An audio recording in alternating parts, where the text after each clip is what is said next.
Geico presents sharing versus oversharing. Earlier this week, Claire Tippins shared a princess nickname generator, 3 pictures of her dog wearing a tutu, and 2 online quizzes, including what candy is your dream castle made of? Claire, your sharing has tipped the sugar scale and turned into oversharing. But have no fear, princess. Geico has something worth sharing with your internet kingdom, like how you could save hundreds on your car insurance just by visiting geico.com. No magic wand required. Geico, 15 minutes could save you 15% or more on car insurance. Blog Talk Radio. Yeah. Scientific breakthroughs, the unveilings, spiritual revelations, the openings. Yeah. 1, 2. First World Order Radio. Tipz and Trixz Tuesdays. Black Water, the Meta Magician. It's Tipz and Trixz Tuesdays. Another news day. North, east, west, south. Not here to confuse the day, just diffuse the way. Another Tipz and Trixz Tuesday. That pig, that's fine. Hijacking the mind. Aluminum bonds with intelligence. Rewind the message. Merry Christmas. 13 indigenous immigrants. State of the unison. Addressing nothing. Foundations congruent. Level to level. Fuck the embezzlements. Tales from the crypt, hitting blood rituals. 50 scores flying over California vacation. Flying dragons, swords and daggers, lions and tigers. Gotta get my bearings or perish. Tap into raw flesh, vampire, vegetarian. I'm a malnutrition, chemically imbalanced. Ethiopian, inhaling kush. Blue projects get pushed, move with the bush. Standing on the middle line, no defining. Swirling dervish, in between space and time. Tipz and Trixz Tuesday, another news day. North, east, west, south. Not here to confuse the day, just diffuse the way. Another Tipz and Trixz Tuesday. Tipz and Trixz Tuesday, another news day. North, east, west, south. Not here to confuse the day, just diffuse the way. Another Tipz and Trixz Tuesday.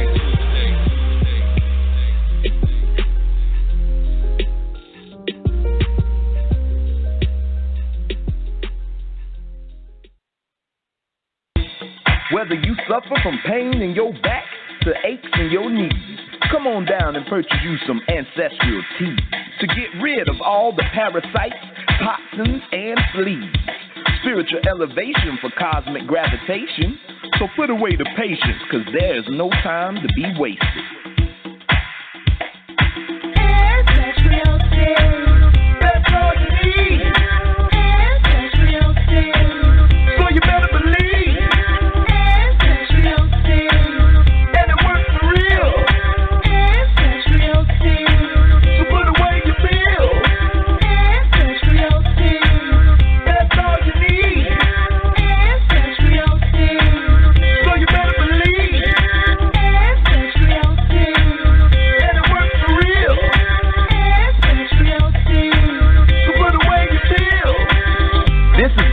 Commercial advertisement for ancestralteas.com.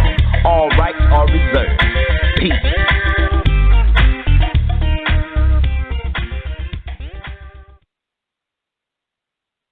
Warning. You have entered the realms of the gods.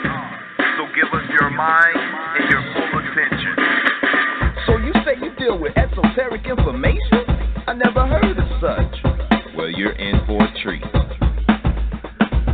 Blog talk, this is the blog talk. Alim Bey dropping jewels every day. Blog talk, this is the blog talk. Metaphysical, we deal with the spiritual. Blog talk, this is the blog talk. Alim Bey dropping jewels every day. Blog talk, this is the blog talk. Metaphysical, we deal with the spiritual. So you claim to be a god? Damn right I'm a god. The maker, the owner, cream of the planet Earth, father, civilization, god of the universe. Wow. Didn't know that. Wow, I didn't know that. Wow, I didn't know that.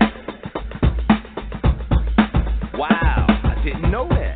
So tune in or lose, friend. All strategies applied mathematically. The information he drop is real powerful. So get your notepad, it's more than an hour full. Watch your jaw, the crew is watching talk. Indigenous to the land wherever we stand. First world order, we bringing it home in the first quarter. Invisible lines don't apply, we cross borders. Silly rabbit, knowledge for gods. No matter where you reside, lodge, temple, or mosque.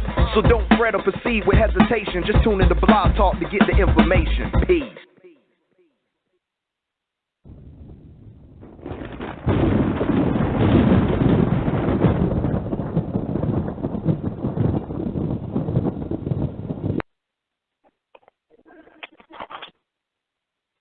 Peace. Peace and blessings.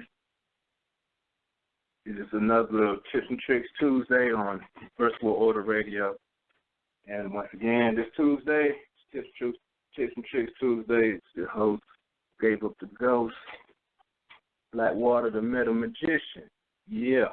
Foremost, I want to give thanks to those who came before and those who come after. Honor, respect.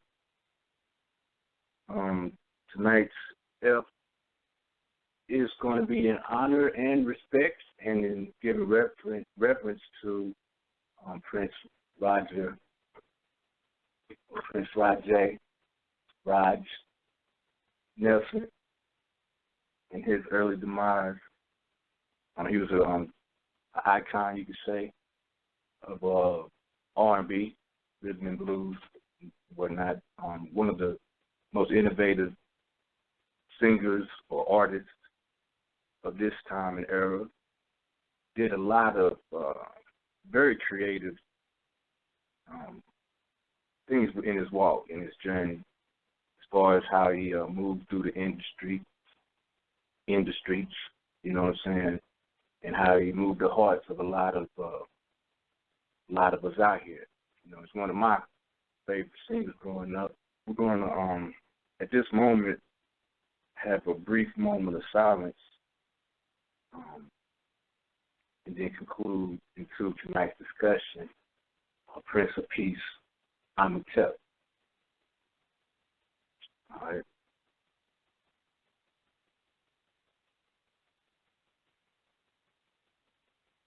And knowing blocks how they might cut that brief interlude right there out, because that's how they do sometimes. But at any rate, that's peace, you know what I'm saying? Nintendo Force. All right, so tonight we're going to talk a little bit about, we're going to correspond about the current events that have been taking place over the past week and a half or so. You know what I'm saying? There's always something going on in the news, northeast, west, south, moving through generated through the wind. You know what I'm saying? So we pick up on this information. Sometimes it might be a little misconstrued as it's thrown around. You know how they say gossip is. So we take the pieces of the puzzle, you know, after it's been discombobulated, like Humpty Dumpty falling off the wall. Yeah, couldn't put Humpty Dumpty back together again. You know, but Humpty Dumpty representing HD, not high definition, but you put it together. Yeah, they putting that thunder right. What's going on? I ain't just saying nothing on this. Yeah, you know, but this is the story of my life. Today, it might be a virus on it. What's going on here though earlier? So, like today, my computer crashed, and I couldn't get into none of the information, nothing on my computer. I couldn't pull up any documents, videos, nothing. Finally, I got it back together. I had to call one of my people. He said there was some type of ransom virus that couldn't be fixed. So I did some Reiki on the machine, you know, and just calm myself down a little bit, and you know, deep breathing, and finally things came back to one. Yeah, so I don't know what that thunder was about, but I'm going to watch it. The hidden hand. Yeah, we're going to get into, like I said, to a discussion on some of the things that have been taking place and bring, like I said in the description, going to bring some metaphysical insights as well as balance to the corruption and disorder of the parasitic, e-lilttles, ritualistic measures pertaining to current events. All right, but before that, get into some tips and tricks on proper digestion real fast. It's simple, just the proper intake of our diet or our food intake when we're sitting and eating. First of all, digestion starts in the mind. So whatever we're doing, we should be more concentrating on the reality of digesting the food and eating the food and enjoying the meal. You know, good music while we're eating is good for digestion. Nothing that, that hardcore or rock and roll or anything that's going to, generate the wrong type of energy in that intestines. You know what I'm saying? So good music. If it's at night, a candle lit, that's good too. You know what I'm saying? Bring about that inner peace. You know what I'm saying? You know what I'm saying? That hotep. Okay, so always when we're, like I said, digestion begins in the mind. I always have a sense of peace when we are sitting to take in and consume whatever it is that we're about to consume, even if it's information, because all is food. You know what I'm saying? Everything that is out there is food. So that's where digestion starts in the mind. Then when we take in our first item of food, we should take in the liquids first because it's the easiest to digest. So we take in the liquids, and then from the liquids, we will, after we have consumed the liquids, that means like if we have a tea or juice, take that in first as well as soup, you know what I'm saying? So the most watery foods we should take in first because that's easier to digest. Then we take in the vegetables. The vegetables are eating solid fruits. So solid fruits, because they're easier to digest, they digest faster than vegetables, especially like watermelon. Any melons are preferred. That's what's called the mono diet. So mono diet, eat it by itself. That means melons, eat them by themselves, and as well as citrus fruits, eat them by themselves. All right, but then after fruits, vegetables. Or salad, your salad. Then from the salad, we go into grains like rice. If you have some nuts on there, nuts protein as well. My fault, but grains like rice, quinoa, farro, anything that's a complex carbohydrate in that manner, eat that. Thirdly, and then the last thing would be the protein. The protein is the hardest to digest, so it's going to take longer than the other food items. So protein being like cheese, eggs, any dairy products, eggs, meat, eat those last, and normally separate from the complex carbohydrate, meaning grains like bread. We were just introduced into sandwiches and things like that here recently, like 100 years ago, and as you can see, it's affecting us somewhat with increased vulnerability to immune deficiency disorders or whatnot. So it's wise to watch how we are eating improperly, you know what I'm saying, because most of our diet or the standard American diet is consistently teaching us to mix our foods. But even, with kosher, like with the Jews or whatever you want to call them, these guys, they don't mix their food because they was taught by us. Then they found out, let's kill them. So they give us McDonald's burgers, pizzas, with cheese and meat and bread all mixed up into one collaborating with it's an indigestible food. It won't digest and cause problems later on. It won't digest properly, so that those food items like that are not wise to eat together. Complex carbohydrates and protein and protein is not wise to eat together too, as well. Like two proteins at the same meal. Try to eat one protein per meal, and usually it's wise not to eat that much protein.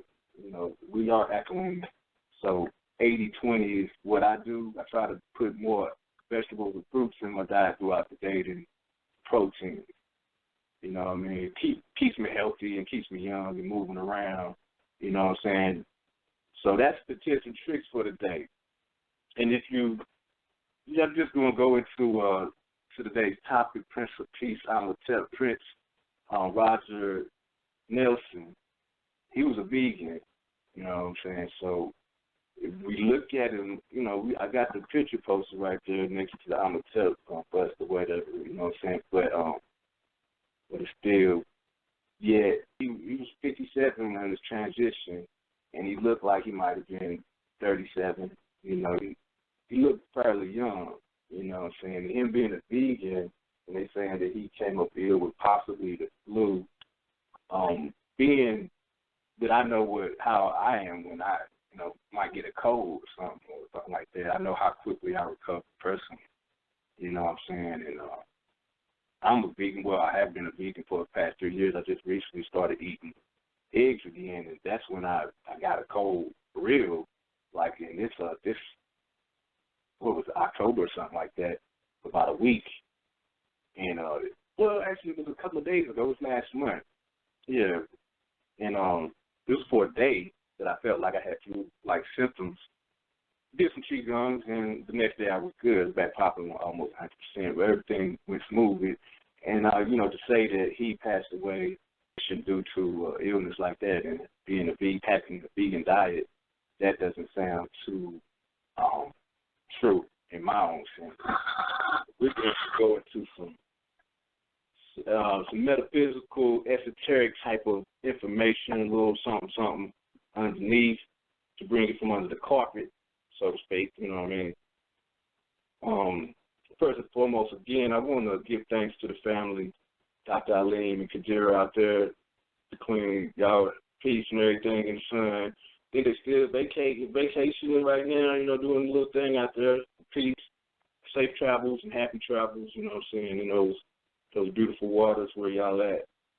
All right. I also want to say dua hatep, praise and inner peace to the brother Yah Seven Salam.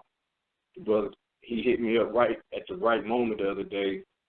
Before I was thinking about this information, and it was on my heart to speak on it, but it's like something else was like, you don't even. I don't like adding, you know, insult to injury somewhere, if you want to call it that. I always like to bring peace to the situation more or less, but if there is something that can be clarified and someone is not bringing it, then, you know, I'm going to go to the 10 maxims of law. It's one of them states, I don't know if I have it right here in front of me, but this is somewhat like an affidavit, you know what I'm saying, affidavit of truth. And, you know, the meaning of affidavit basically is meaning to, and fadir meaning to trust. David also, in Hebrew, David is the beloved son, or David, the beloved son, you know what I'm saying, as far as the Hebraic terms. But to and fadir, trust, coming from fadis, faithful. All right, so, but it's the truth, you know what I'm saying. Basically, an affidavit, this is coming from the 10 maxims of law. An affidavit is a solemn expression of your truth. In commerce, an affidavit must be accompanied and must underlay in and form the foundation for any commercial transaction whatsoever. There can be no valid commercial transaction without someone putting their neck on the line and stating, this is true, correct, complete, and not meant to mislead. An affidavit is a two-edged sword. It cuts both ways. Someone has to take responsibility for saying that it is a real situation. All right, so this is going to be my affidavit, because they already put an affidavit out with their writs, so they're rituals, you know what I'm saying? So a ritual is a Middle French word coming directly from Latin, ritualist, and it relates to religious rites, okay? So ritual is relating to ritual rites, or writs, or you know what I'm saying, something that is written, not based on just the words alone, but also the symbol behind the words, okay? So, you know, when we're dealing with language, again, this is the metaphysical language, and the metaphysical language is the retransformation of words in order to open up these portals of thought, these different portals of thought, not dictating on one aspect. We're opening up different aspects of thought, different portals.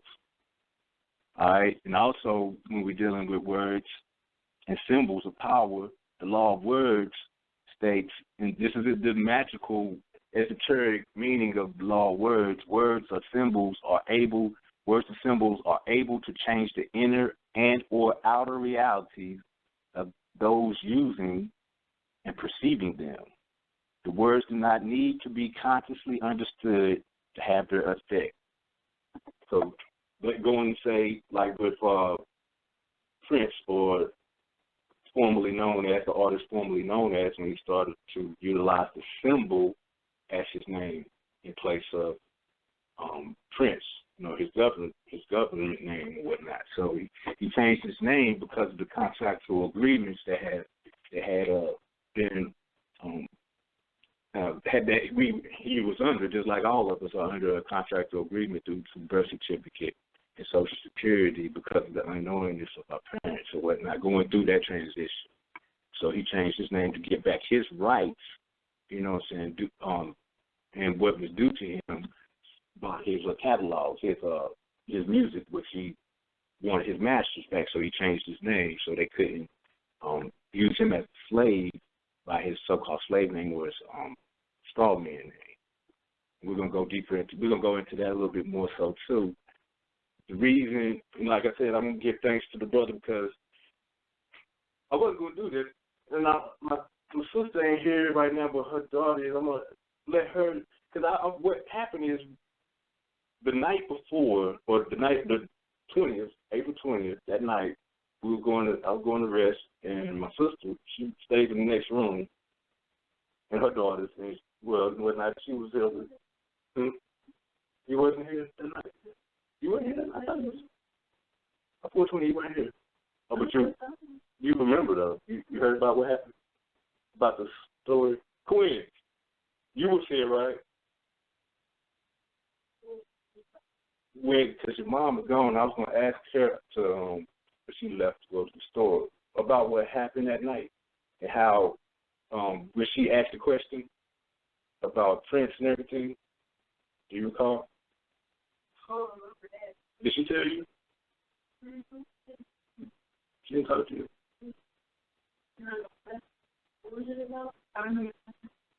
About how she asked me what the symbol meant. And then she asked, and I told her I was like this, the female and male symbols mixed into one, talking about the androgynous being and all that, how we connect in the lower and higher self, basically, or left and right brain. And then she asked if he was conscious and asked about the song Purple Rain. You wasn't here, though. I thought you said that night. So that was a question that was posed to me that night on 420. And then when I went to rest, I had that on my mind because we didn't really get into a conversation on it too deep into it because I was going to rest. And, you know what I'm saying, I knew I was going to get up the next morning and do what I had to do. So I was just like, this is, that's what that meant. And then she asked about the Purple Rain, if he was conscious. I was like, yeah, he was conscious. That song, Purple Rain, and I was about to go into it, purple, because I asked her, I said, what does red and blue make? And she was like, purple. And I was like, okay, well, red represents blood and pain, and then blue is the sky. So when you mix pain with the color of blue, you get purple. You know what I'm saying? So through pain and how he communicated it through the throat chakra, how that throat chakra is represented by the color blue, it goes into unison or unifies the physical and the spiritual reality. The third chakra or the third melanated center here in the throat is where we start to get to our higher states of being and of consciousness. And, after we spoke those words or whatever, I went to rest, and in my dream state, I saw Prince right here or whatnot in my dream. I was like, what the heck is this? This has never happened before, so he's in my dream. And he was highly upset. He was aggravated. I'm like, this doesn't seem like Prince. He had a mad face. He's very soft-spoken, very humble, but when he spoke, he spoke real powerful words and he sung real powerful words, but he always had a humorous side to him and a very hidden side as well. yeah, in the dream state, and you know what I'm saying, I guess the spirit world or the intelligence was given some type of information in the dream state, and he was upset. He was very aggravated, and he was almost like I remember he was stomping his feet, and he had on the yellow shirt, and he was stomping like trying to tell me something in the dream. Woke up, didn't really think twice about it. I didn't really think about it was Prince in the dream. You know how you don't really have total recall when you first wake up. So I get a text about 1 o'clock. It was because I checked my text message today. It was 1 o'clock, right? 1:12 or something like that. And the text read, Prince's transition. I was like, whoa, okay, Prince's transition. I didn't even say nothing because to my friend that sent the text. But then I thought about it, and I was like, we were just talking about that last night. I didn't even say nothing to his sister at that moment. I waited till later on in the day. I just let it marinate.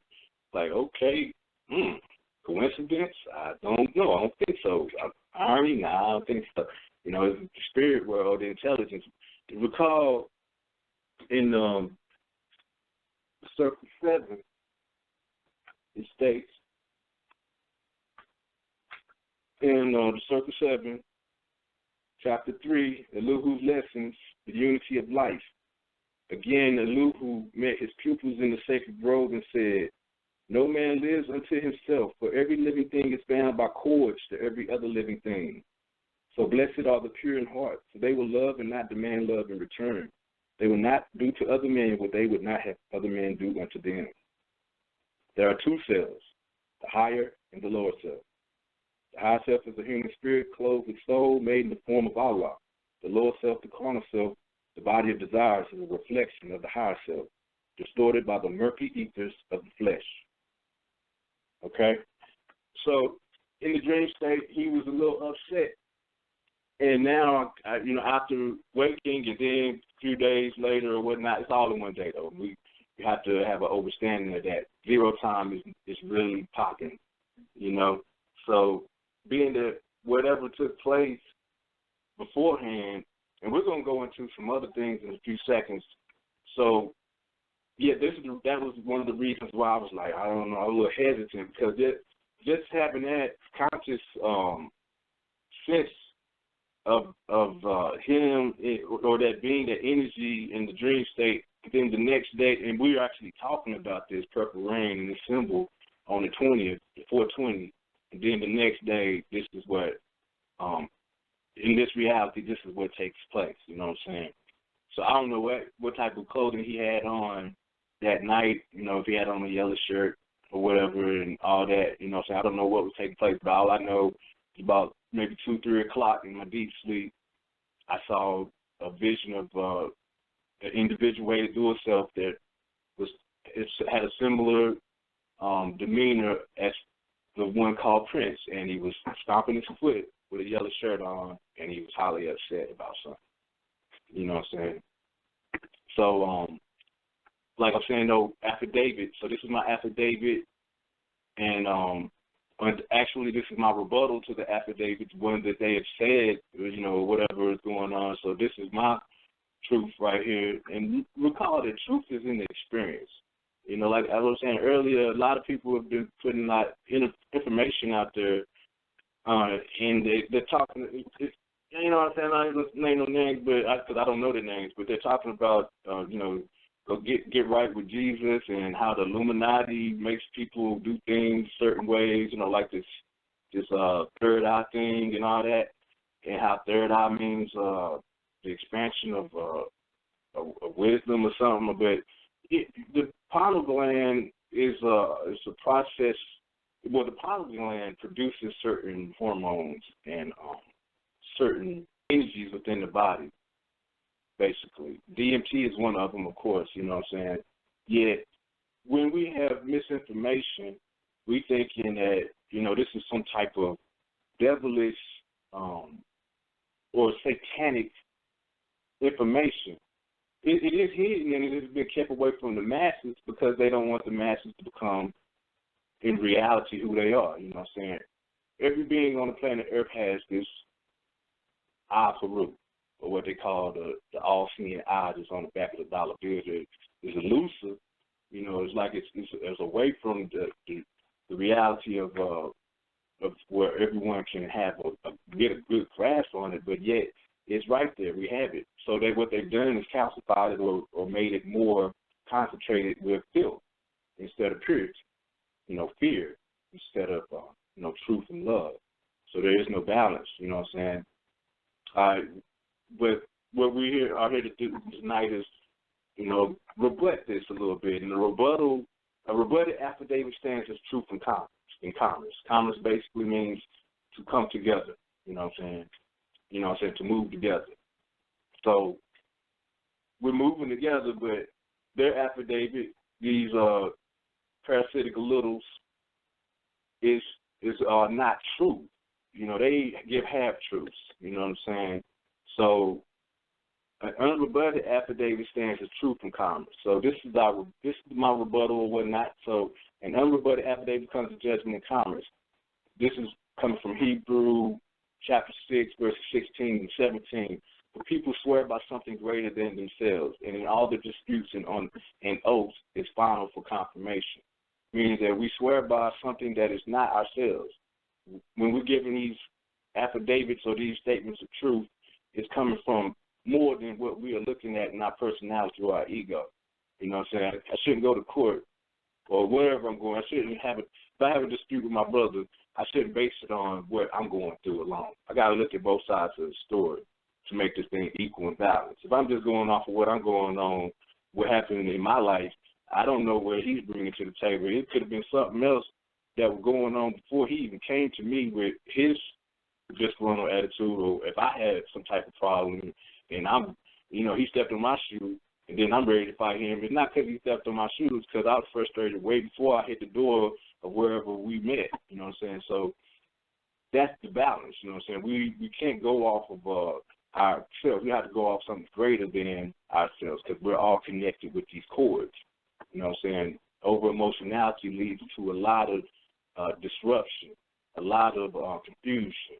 You know what I'm saying? When we all brothers and sisters in eyesight of that one that is greater than ourselves. You know what I'm saying? But that is us. We've just been displaced somewhat through the mechanisms of what we have in front of us right now. So this is going to be my little, rebuttal. This is my rebuttal, point for point.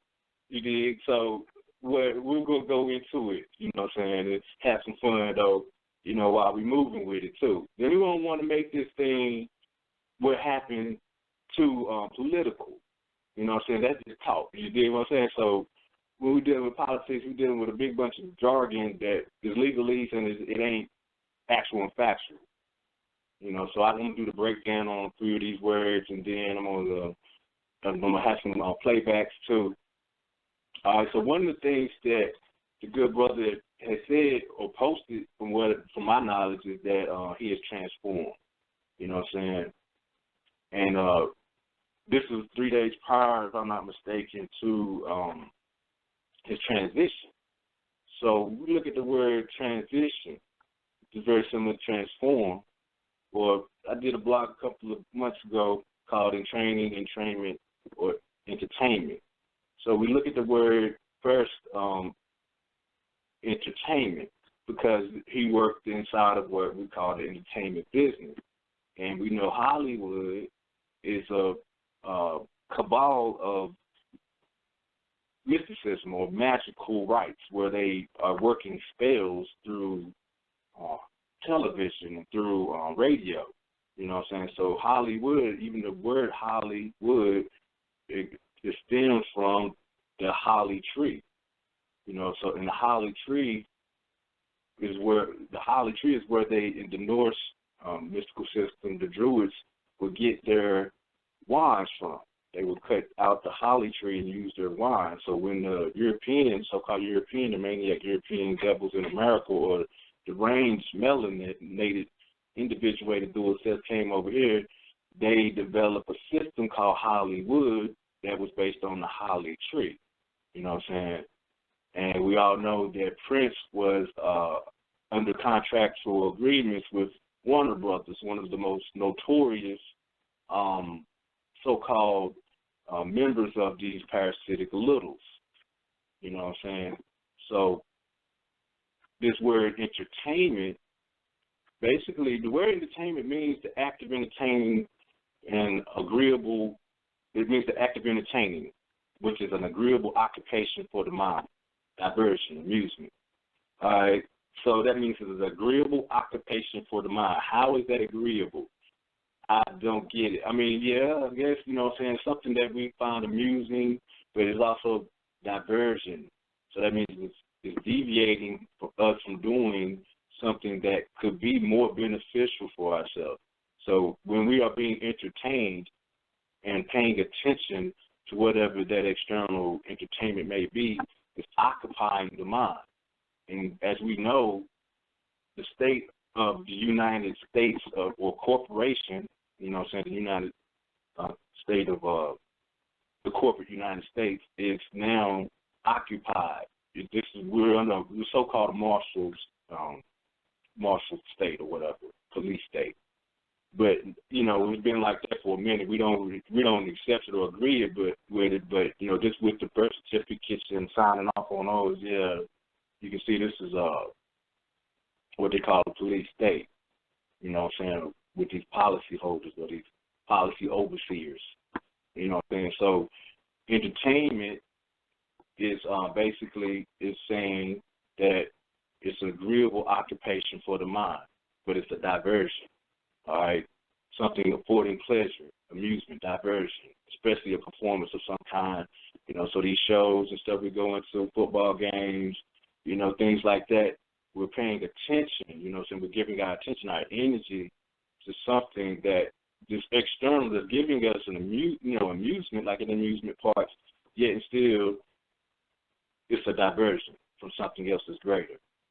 You know what I'm saying? So it's good and cool, you know what I'm saying, to do it, you know, every once in a while, but I shouldn't have to come home and watch every game. And, you know, I wouldn't recommend it.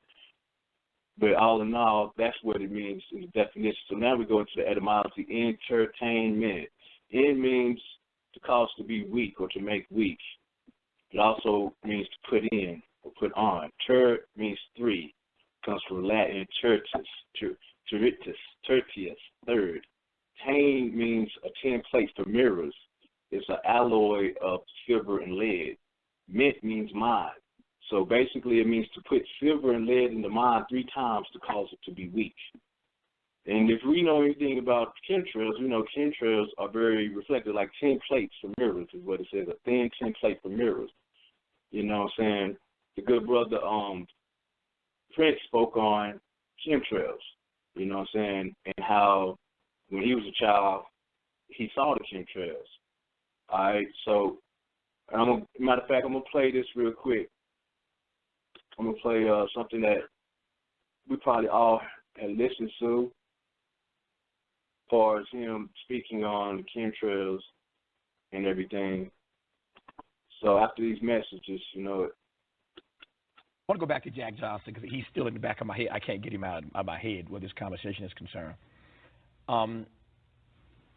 Who have you felt most often like in the ring fighting the record industry? Like Jack or the opponent? Oh, like Jack. Like Jack? Yeah. Tell me why. Well, because I knew I was right. Mm-hmm. You know, we talked about this in our very first interview and conversation together. It's obvious.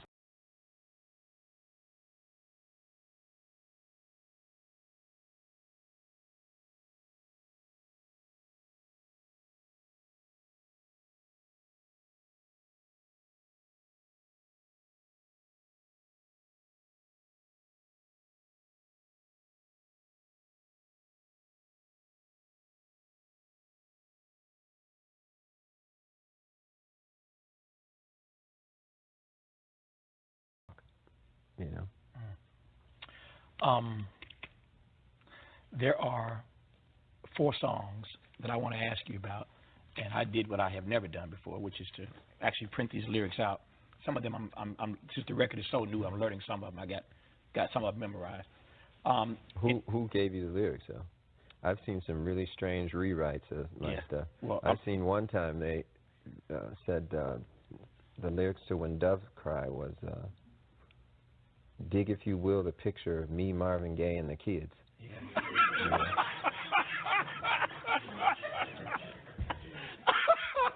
Well, you know what? And then there was another one. This person will go unnamed. Yes. She didn't speak the English language too good. Right.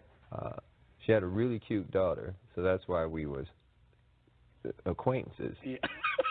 But she swore up and down, Little Red Corvette was pay the rent, collect. Yeah. Well, you know what? So you need to let me check that. Yeah. You know, I'm a fast learner, so I'm not going to read none of these on the air. I'm just going to ask you about the songs and about the lyrical content. And for those who don't have the record, you can go to lotusflower.com and get it. And follow along at home, even if you're 2 or 3 days late. You can play this back and follow along. In no particular order, since we mentioned Dreamer first, tell me about Dreamer. Oh, well, when I saw the State of the Black Union, Dick Gregory really moved me and a lot of my friends. I show it to everybody that comes over the house, especially white folks, because they need to hear that, you know, so that they know more about all of us. Because what he said affects all of us. He said something that really hit home about this phenomena of chemtrails. And, you know, when I was a kid, I used to see these trails in the sky all the time. And so, oh, that's cool. A jet just went over. And then you started to see a whole bunch of them. And the next thing you know, everybody in your neighborhood was fighting and arguing, and you didn't know why. Okay, and you really didn't know why. I mean, everybody was fighting. So he started riffing about the chemtrails, and he started to say things that hit home so hard.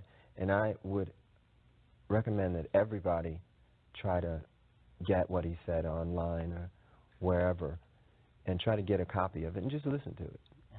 Because I was so moved that I had to write the song. And then when you leave, with all the hassle, can you have that love?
Huh?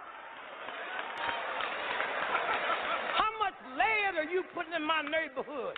Lead affects my thinking capacity. Lead, there's only one thing on the planet more dangerous than lead, and that's manganese. Manganese will make you kill your mama. And let me tell y'all something. If you want to see the largest homicide rate in the world, it ain't in no black ghetto in America. It's a little town in Australia where them white folks' homicide rate is 200 times what their population is. And that town just happened to be located across the street from a manganese plant. Sit back down, Dick. Don't lose that mic. Yeah. That town is located across the street from a manganese plant.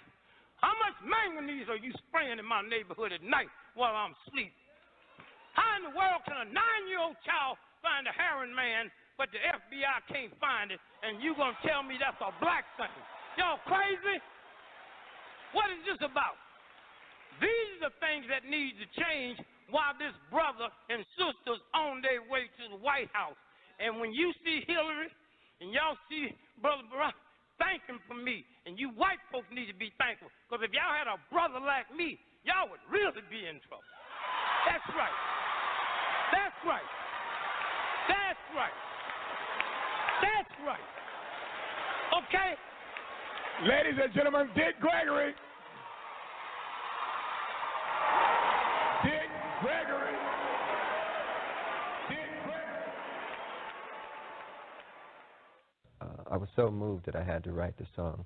The other thing is the first line of the song says I was born on the same plantation, in the United States of the red, white, and blue. And we live in a place now that feels just about like a plantation. We're all indentured servants. You know, when I found out there were 8 presidents before George Washington, I wanted to smack somebody. You know, I wanted to know why.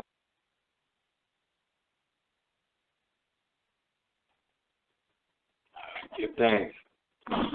So you hear the brothers talk about chemtrails and how he noticed the change in our personality and how we became more aggressive. And that was back in the 80s, you know what I mean? Well, actually, he was a young man in the 60s and 70s, being born in 1958, if I'm not mistaken, June 7th, 1958. So in the 60s, the early 60s and late 70s, he was a teenager in the late 70s. So he was paying attention to his external reality a little more so around that era. And he noticed, those jets coming by, what we call contrails back then. I think it was something, they was just putting in there, contrails, meaning that they was making cumulus, condensing certain elements, there was chemicals, putting elements out there, but it was supposed to be like the jet fumes or whatever, something like when we drive in the car, and that those fumes come out the back of the car. But kind of found out that there was actually chemicals involved in that. And some of those chemicals are still in lead, but, basically barium and aluminum are two of the most highly present elements or particulates that are in those chemical trails. And those two elements right there alone causes, and we know for a fact that aluminum in our food or in our, like the drinks, cans and stuff like that has affected the elderly population over the past 50 years and caused, Alzheimer's as well as dementia. You can read the book Why Darkness Matters by the good brother T. Owens. Hold on, let me figure it out real quick. Make sure I get everybody. Edward Bruce Bonham, A.N.C. Brown, Richard D. King, and T. Owens Moore. Why Darkness Matters. It speaks on that in there, how aluminum has blocked the pathways for the correct production of melanin and neuromelanin through the brain, and that's what's causing a lot of the problems with our elderly community as far as dementia and Alzheimer's is concerned. So, he's speaking on chemtrails.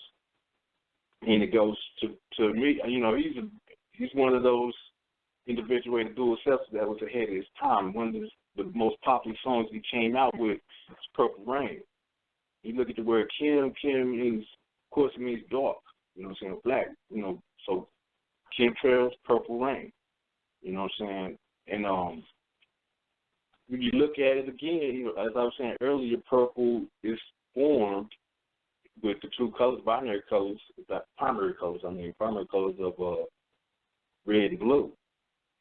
All right, and red is the lower chakra, Kundalini energy. So as that Kundalini energy, red goes up into the blue sky, where we get purple. We get purple rain.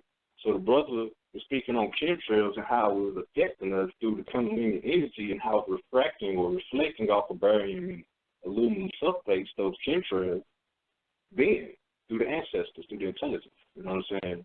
He was already talking about what it was doing. And so even the song, let's look at the words to the song, Purple Rain. The beginning is like, what he say? I never meant to cause you any sorrow. I never meant to cause you any pain. I only wanted one time to see you laughing. I only wanted to see you laughing in that purple rain. So what he's saying is he wanted to see us laughing in the purple rain after the pain has been generated, or the physical reality, what we call pain. You know what I'm saying? As we have refocused the energy properly, we can now laugh when it gets to the blue, the sky, the throat chakra, and it turns into purple when it reaches the higher melanated center of the pineal gland. So when that happens, we can laugh, and we can laugh about the illusion, you know what I'm saying, and we can see the purple rain. And then it says, you know, purple rain, I only want to see you bathing in the purple rain, you know, bathing in the purple rain, out there just having fun in it, and yourself, and your Kim, and yourness, you know what I'm saying? And they manipulating that, they're changing it up. It's spirit now instead of love, you know what I'm saying? He was speaking on love. The next verse goes, I never wanted to be your weekend lover. I only wanted to be some kind of friend. Baby, I could never steal you from another. It's such a shame my friendship had to end. Who is that another? That another is the hidden self. That's that inner self, that inner happiness. You can't steal something. You know, we're all connected by cords.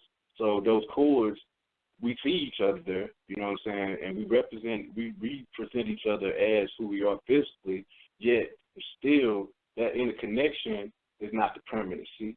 Like in the physical realm of what we're doing, the permanency is not me touching the next person like that as a weekend lover, only want to be some kind of friend. You know, that some kind of friend is the nearest friend. That's the LYE or whatnot. The nearest friend is within. That's that inner peace, that imhotep. So, you know what I'm saying? So Prince, meaning Prince M, you know what I'm saying, and Hotep, meaning peace or inner peace. So the Prince of inner peace, you know what I'm saying? He had like I said, he had a knowledge, or he knew about himself even in this, even when he was writing this song right here back in, 1983, the song came out, you know what I'm saying, with the album 1999. I think that was the name of the album where he actually came up with the love symbol, you know what I'm saying, or that's the symbol where he started to use in 1998, you know what I mean? But that love symbol is inside of the collage of the word 1999. It goes from 1 to 9. If you look at it, you'll see the symbol of peace, and you'll see the masculine and the feminine gender symbols in there as well, and that's where he put together as a scissor, if you will, or a metanetta, to bring about his change by utilizing that symbol that no one had could use but him in that aspect, because it might have meant something else altogether. But what I'm talking about, you know what I mean? He the only one that could experience that in his true self, in his nature, through his experience. But he only wanted to see us in that purple rain, having fun, singing, you know, and doing our thing in love, you know what I'm saying? So the parasitic e-lilttles, you know, chemtrails, you know what I'm saying? We're dealing with some manipulative deviance, if you want, you know what I'm saying? They want us not to be a collective. They want us to be separate, yet separate meaning separate from our true self, you know what I'm saying? Separated from who we are by nature, you know what I'm saying? So, and by nature, we're here. What the first thing he said was, we have to go into the genome. We have to go into the DNA. You know, he passed away at 57. We're going to get to some numbers right here real quick. He passed away at 57, and just by chance, I guess you could say, Vanity, one of his prodigies from back in the 80s, passed away a few months ago at the age of 57. So 57 5 plus 7 that equals 12. All right, and if you do both of them together, 12 plus 12 equals 24. The 24th letter of the alphabet is X, right? So X means transformation. So he said, I'm transformed. That's a female and a male, both, you know what I'm saying, sides of one's true self. Left and right brain, higher, lower, whatever, logic created, you know, all those different angles of oneself. Yet, 57, 12 to 12, 24, X is also the genome, or the chromosome. And within the chromosome, of course, the DNA. And that's the That's that indigenous aspect of ourselves. Indigenous meaning Indo and gene, so black gene or the black source of ourselves. You know what I'm saying? So naturally speaking, through the natural process of creation, you know, Purple Rain. You know what I mean? He saw those chemtrails and he wrote the song Purple Rain. You know what I'm saying? So, like I said, he was prophetic, just like the other brothers, you know what I'm saying, that have passed before their time, if you want to say that, you know what I'm saying. But we go back to, because I don't want to go all over the place with this and try to stick with, try to stay on the right path with it. I don't want to confuse nobody, or even myself, you know what I mean. So get back to entertainment. Entertainment to put the mind, entertainment means to put silver and lead in the mind 3 times to cause it to be weak. So 3 times, that's the Trinity basically, man, woman, child, you know what I'm saying, son, father, mother, father, son, Mem, Alif, Nun, you know, the spirit, the Son and the Holy Ghost, all that good stuff. Father, Son, and the Holy Ghost. You know, it all, whatever triad we want to look at. Yet that's 3 times putting those particulates in the mind or in the brain 3 times causes to be weak. You know what I mean? So that's entertainment. Entrainment by the use of the word in biomusicology is the synchronization of organisms to an external rhythm. Entrainment, you know what I'm saying? That's in biomusicology. So bio meaning life, you know what I'm saying? Like organisms and music, you know what I'm saying? So it's the synchronization of organisms to that external rhythm. You know what I'm saying? The synchronization of life, of organic life with some type of external rhythm. The collective being controlled basically through some type of rhythm. And you know that music right now ain't music what it used to be. It doesn't generate love. It doesn't generate a feeling in our soul that represents a feeling of honesty or give off that expression of truth, of balance. Right now, music gives us an expression that's of the lower aspects of the Kundalini, that when it's hitting up there in that blue sky and it generates the color purple, it turns into it's bouncing off the chemtrails instead. It ain't generating color purple like when we're thinking on the purple rain. You know what I'm saying? It's generating that the trail of tears, so to speak. You know what I'm saying? And I'm going to get into how, well, since I spoke on it, the trail of tears, if we look at the trail of tears and then what happened the day of 420, we were given, Harriet Tubman was given the $20 bill. You know, she was going to be placed on the $20 bill. And we know that Andrew Jackson was one of the slaveholders or whatever that of the South, whatever, and in North Carolina here, he was upheld as one of their favorites too. You know what I'm saying? They loved him some as far as Andrew Jackson is concerned, but he was one of the slaveholders that actually pushed for the displacement of Native Americans and place them in reservations or whatnot, and that was what led to what we call the Trail of Tears. You know what I'm saying? So that goes back to Purple Rain, also goes back to Chemtrails. You know what I'm saying? So everything happens in one day. It all happens at 0 time. You know what I'm saying? You know, so now we look at the word entrainment as far as chronobiology. So that's the alignment of a circadian system, period and phase, to the period and phase of an external rhythm. So that means it's 60 seconds on the clock, 60 hertz. You know what I'm saying? All those different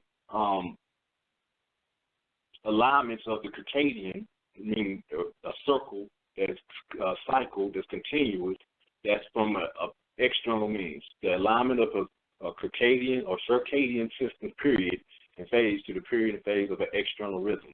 So something that's out there, just like with the biomusicology of entrainment, is the synchronization of life to an external rhythm. So, like, we get these certain sounds, these certain tones, these certain frequencies through the activation and activity of heart system. And then we have CERN that's taking our Kundalini. I want to get back into, but that's in the, we talked about it on Refresh, but they're taking this our Kundalini energy and it's bouncing up there, this blood is bouncing up there to the blue sky and it's creating what is happening on the planet Earth, you know what I'm saying? So we got to learn to live in love, you know what I mean, in place of fear, you know what I'm saying? The good brother passed away in transition the other day, wasn't nobody there. Just like with Whitney Houston, they so-called said she drowned in the tub. Did he have a cell phone? He was in a studio filled with electronics and 60 hertz that can easily be, you know what I'm saying, that can easily be picked up through radar, and they know where the brother lived at. You know what I'm saying? So we're dealing with a system, these parasitic littles that they base their system of thought and their system of movement on certain aspects of cosmology as well as ritual. You know, so when we're dealing with ritual, we're dealing with religious rites again. So religion is based on mythos, which is the knowledge, like we read in the Bible, that's the knowledge, and it's based on ritual, which is basically the observation of certain dates within that system of the knowledge, like Christmas, and then it's based on the metaphysical aspects or tying in the cosmological aspects with the mythos or the knowledge and the ritual or the observation of those dates. Like Christmas is on the 25th because of how the sun, the physical solar sun, actually sits still for 3 days or whatnot, and then it seems to go into the south or dies, and then, allegorically speaking, and then it rises back after that on the 24th, and then on the 25th we so-called celebrate Saturnalia.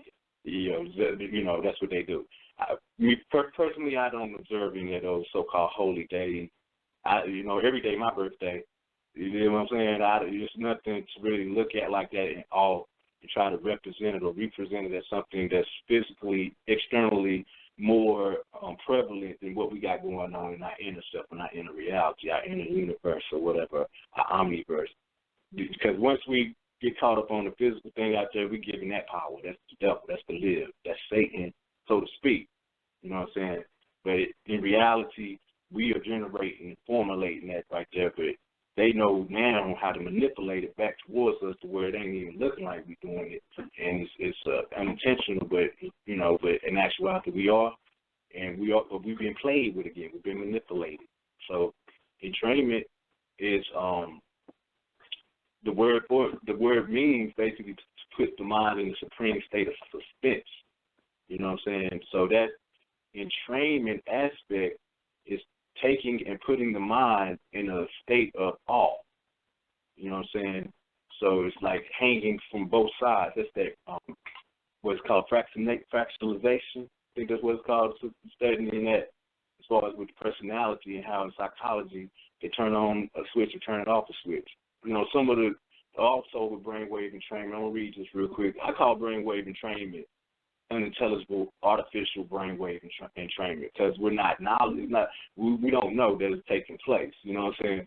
I know my mama don't know that every time she turn the TV on or she plug in this blender or whatever, or she turns on certain electric appliances, she doesn't know that she's going into a brainwave entrainment process with this 60 hertz, and she doesn't know that she's agreeing to certain things outside of herself unknowingly. So it's unintelligible artificial brainwave entrainment.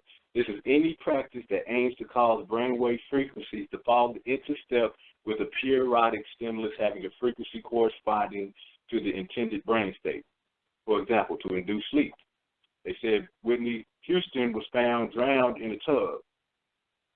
Maybe she fell asleep because somehow they crept in there, this hidden hand and crept in there because she had something plugged up or whatever, and they done beamed some of them crazy scalar waves in there, like they did them military soldiers over there in Iran and Iraq conflict in the early 90s, where they switched up real quick with their brainwave entrainment process and gave up. So maybe they did that. I'm just hypothetically speaking. You know what I'm saying? This is from my own perspective.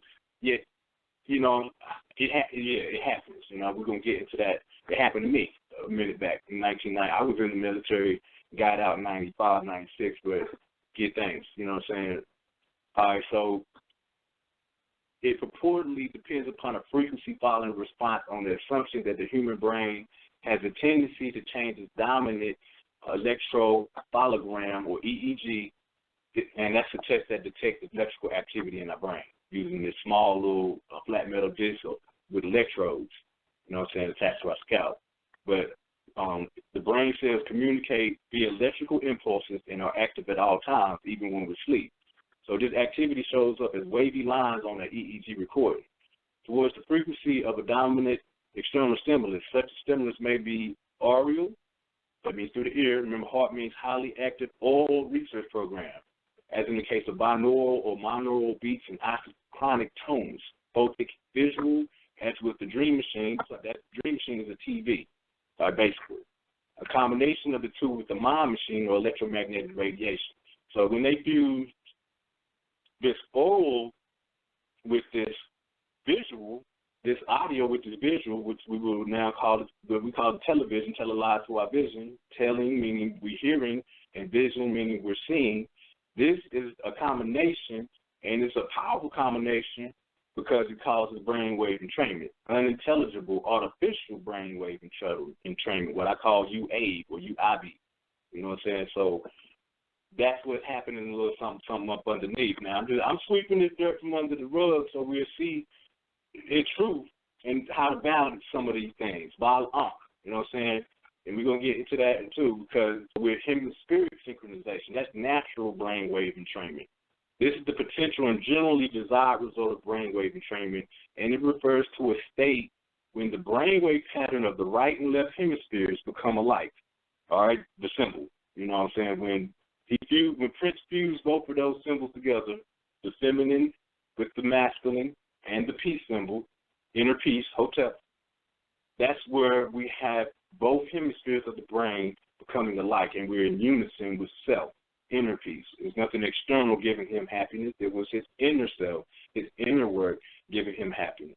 All right, so a person with similar activity on both hemispheres is allegedly to be happier, more optimistic, more emotionally stable, and less prone to mental illness.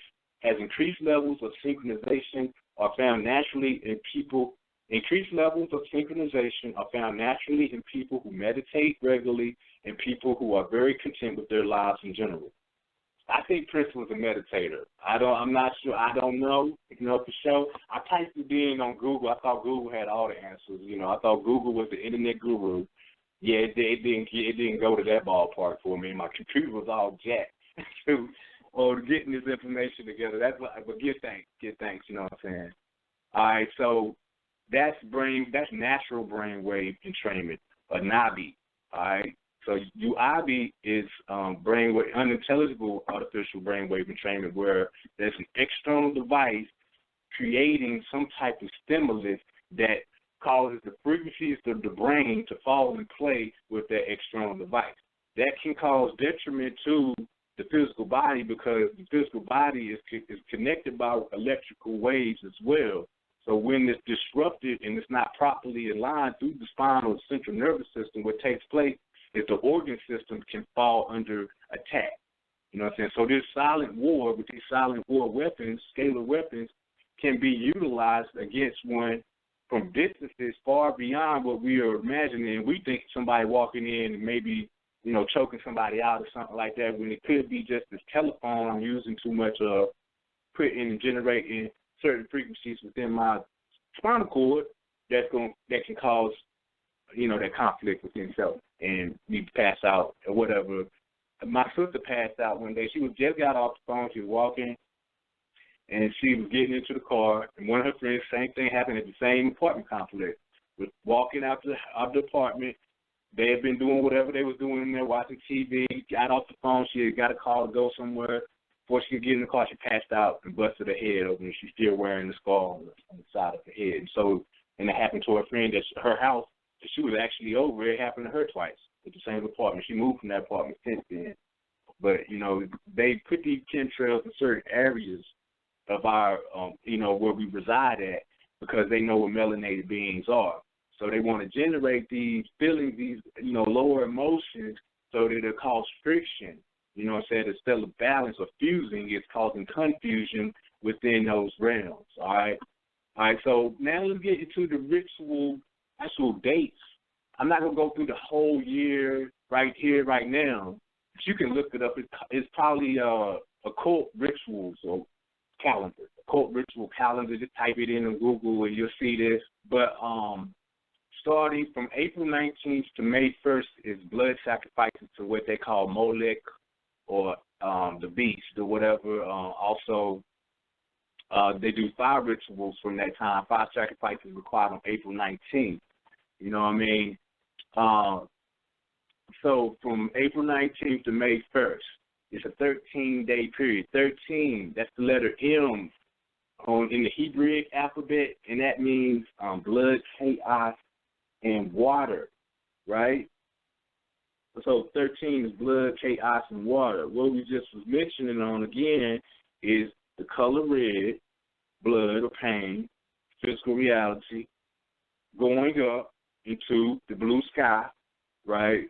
Blue, water, wisdom.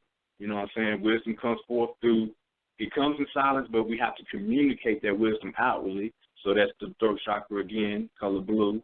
So blood and water mix creates purple rain. But in this aspect, it creates chaos somewhat, disorder. So here we are again, give thanks. You know what I'm saying? To Aunt Who, I say. You know what I'm saying? That brother was a good brother.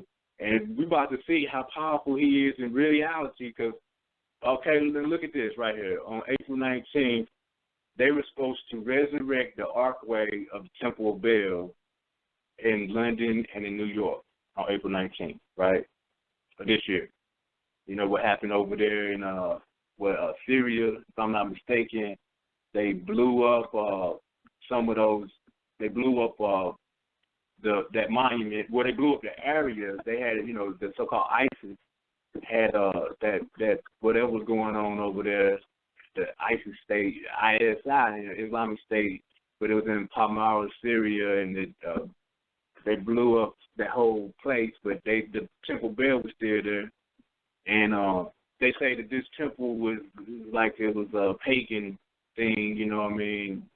Pagan basically means son, pagan mean great or whatever, but it ain't pagan. It's a misnomenclature, and they now use it as a derogatory word against the actual teachers of this system of thought that has now developed this chaotic world. But it can be utilized, when utilized properly, this information utilized properly, it can be beautiful. But as we know right now, this cabal, these agents out here that have taken this information and utilized it improperly and not teaching the masses truth and balance is now falling on right now. We're going to turn that chemtrail to the real chem, you know what I mean, to the real dark, you know what I mean? So they said they're going to rebuild it about 3D years, but they didn't do it on the 19th. But see, they give us something to chew on. They always want to give us something to bite down on, to think about and talk about, you know what I'm saying? And, but, that was what was supposed to take place on April 19th, you know what I mean? So remember, April 19th to May 1st is a 13-day period of where, see, my computer's crashing. Hopefully we're not falling off on the communication. Of course, on the correspondence, but it keeps saying that shockwave is crashing over here. But anyway, we'll keep it moving. So they saying that they were going to rebuild that, and that's the Temple of Baal, Moloch, or whatever, Malek meaning ruler, Baal meaning Lord. So or master, you know what I'm saying, representative of Saturn as well. But we can go back in time and we can look at this date, April 19th, which is supposed to be a fire sacrifice on April 19th. And but look at what happens the next day. What do we all, I didn't say we all, but what do a majority of the Americans do on April 20th? we have what is called 420. What do we do on 420? We smoke. What is smoke relating to? Fire. So if there's some type of, conspiracy, ritualistic activity that the collective has been unintelligibly, artificially brainwave washed into believing it's something that we should be doing when they actually utilizing that energy for the April 19th fire ritual. You know what I'm saying? So April 19th of 1993, what took place in Texas, Waco, Texas, Oklahoma, the Branch Davidian complex with your boy, what's his name? I forget his name, but it was something David. I can't remember, but he was out there, and they went in there and they burnt it up, basically, ritual, right? Then Oklahoma City in 1995 with Timothy McVeigh, where he blew up stuff, and he even said that he did it because of what happened in Waco. You know what I mean? So that was on April 19th. Both incidences were on April 19th, and it was dealing with fire. So is David Koresh, that was his name. Is he still living? Is he dead? You know what I'm saying? Is he alive? Is he dead? Are you all right? Are you okay? Is Timothy McVeigh alive? Is he dead? Who knows? Is Prince alive or dead? Is Biggie Smalls or Tupac alive or dead? Biggie Smalls had the Machiavelli album that, Machiavelli wrote the book, The Prince, that, it was talking about faking his own death. Or was he just ahead of his time? Biggie Smalls had the album Life After Death, prophetic, or is he just, or is he alive still? You know what I'm saying? But yeah, we all know what's going on. These brothers were definitely before that time, and they knew that something was going on outside, that was far beyond what the masses is looking at. So, Now we're going back into, let's go back in time just a little bit more, not so far away, but let's go to 2014, April 18th, when Prince Roger got the rights back, or he got his catalog back. He signed the contract back with WB, the Warner Brothers or whatever, and he was able to get his rights back to his music, the masters. But he had to sign a contract. Yeah, instead that was April 18th, 2014. You know what I'm saying? He was still against it. So he was out, he was going out there lashing out. You know what I'm saying? He didn't like it. He didn't want to be back, but he got the rights to his music back. Beforehand he was doing it through the net, and he was getting it done that way.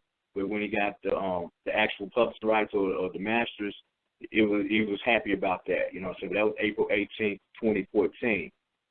Now, last year, same time last year, if you recall, the good brother Frederick Gray was arrested and apprehended by the Baltimore police, and he was announced dead, so-called dead, on April 19th, 2015, right? Okay, and then after the arrest of the police, and then I think they released him.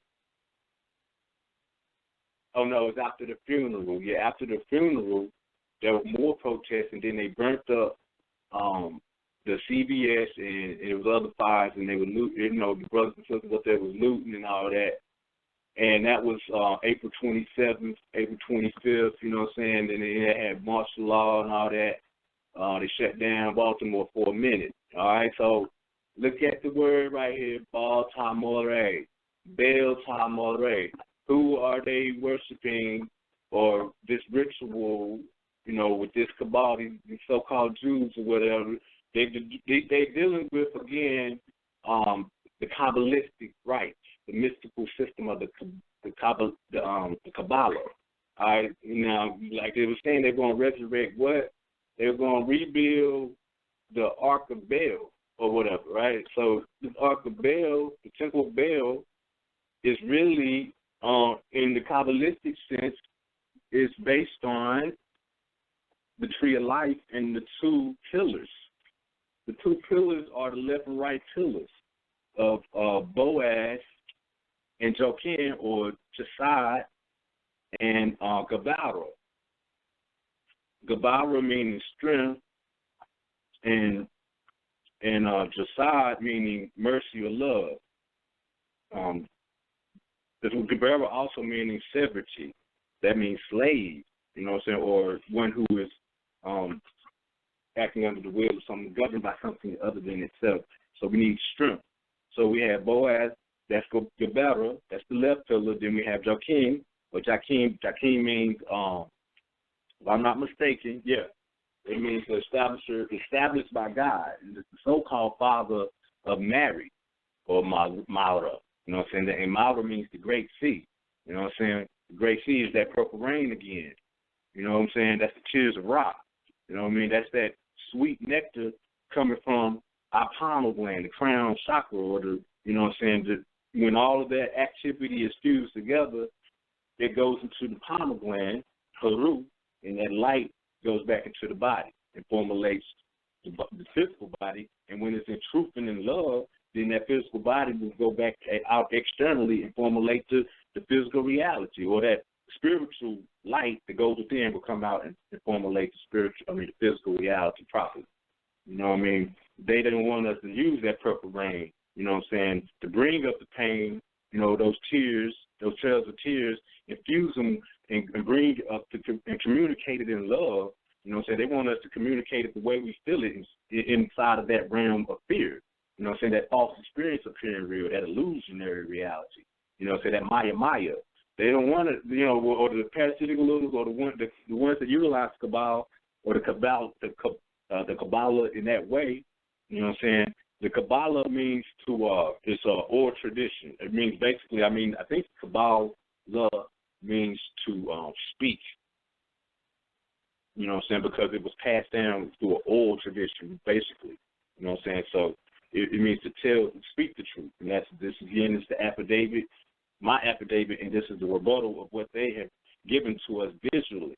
And then how the media has given us, some type of escapism of our true nature by telling us lies, feeding us lies.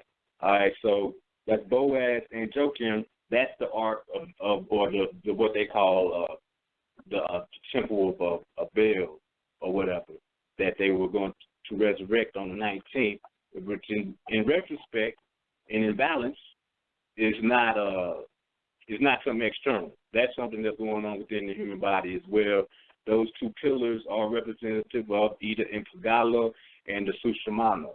So the middle pillar is where this Doth is located, or the knowledge is located, and then the judgment and mercy, or Boaz, Gabara, Joachim, and Chesed. So Boaz, Gabara is the left pillar, Ida, then Chesed, or Joachim is the right pillar. And what took place on October 3rd through the 5th in South Carolina? What was the name of the hurricane? Hurricane Joaquin. That's the Spanish derivation of Joaquin. You know what I'm saying? So they didn't switch up the wordage, but this hurricane, or Haru Ka Na, you know what I'm saying, this light of the spirit of the hidden waters of Nu, you know what I'm saying, this is what, you know what I'm saying, they don't want us to see. That's that love right there. They want us to see the fear. Oh, it's horrific. Everybody's drowning. You know what I'm saying? Remember, metaphysical language is the retransformation. They already transformed these words into what they want us to believe, BLISSINGS. You know what I'm saying? So now we retransform these words into different avenues and portals of thought. So we opening up the mind even more avenues of thought. So we can go out and look at these words and like, nah, that don't mean world. You know what I'm saying? You know what I'm saying? That's not the earth. You know, break it down to an acronym and see what it means. You flip it the other way. You got Earth, Terra. Terra is was the ancient name of the planet Earth as well. All right, so when they terraform something, that means they are changing the landscape. So terraforming, you know what I'm saying, that means they come through and they change the landscape of the earth into what they want to, like Walmart's all over the place and TJ Maxx's and stuff like that. They're changing natural things, and they terraformed our mind. The natural mind, they terraformed it into an unnatural means of thinking by the brainwave entrainment process. All right, so but that's what that whole thing is right there. When speaking on that the ark of Baal, you know, Baal meaning Lord, but or whatever, master. So when he got his masters back, April 18th of 2014, they weren't too happy about that. You know what I'm saying? As far as Warner Brothers is concerned, they weren't too happy about that. Now, how does that tie in with the good brother Frederick Gray, right? His transition was April 19th of 2015. So we look at the name. The ancestors speak through words and symbols. These are ancient names, ancient words, ancient symbols. Yet when we're just looking at what's happening, so that's not spiritualizing the situation. We're looking at the energy and motion and how the frequencies or how we have pretty much through our personality, through sound, you know what I'm saying, have generated and then regenerate that energy outwardly, and we look at it through the emotions, you know what I'm saying. Remember, emotionless or whatnot means to aggravate and stimulate the soul or mind. Remember, the soul and mind or whatever, mind is all, the soul is the memory holder, so it's taking in feelings and operation of the feelings, but it's sensitive, taking in and holds the memories, you know what I'm saying. So if it's at a lower state, and we're taking it in as, you know, this perpetual fear that's going on, then that's the memories that we have within our soul. And then when we rebroadcast it, so to speak, if the incarnation or we stay in that cell, you know what I'm saying, the incarcerated aspect, if one has to be reincarnated or reincarcerated, go back to jail or to that cell, then the memories that's within that cell will be based on fear as well. You know what I'm saying? So, you know, get to that love standpoint and then find out for yourself and experience it. You know what I mean? One thing, so like they say, hearing is believing, seeing is knowing, and experiencing is becoming. I don't know if they said or if that's something I said. I'm not sure about that. I know it's something I just jotted down on a piece of paper one day, and it's just I noticed that, you know, when we hear something, we believe it, you know what I'm saying, to be true. And then we see something, we say, oh, knowing now that I see it now, I know that that's what really happened. Because sometimes we hear something, we believe it, but that don't mean it's true. But seeing it, that means, oh, I know this happened. But when we experience it, that means we have become what has happened, not just by seeing it or hearing it. We know it to be true in all aspects by actually doing it. You know what I mean? So experiencing is becoming. You know, we're experiencing a lot of stuff, but are we becoming who we truthfully want to become or who we necessarily are already? You know what I'm saying? They got so much going on, these parasitic littles got so much going on out there that is confusing us. So let's get back to April 19th of 2015 and the meaning. Okay, so Frederick Gray, all right? The name Frederick goes into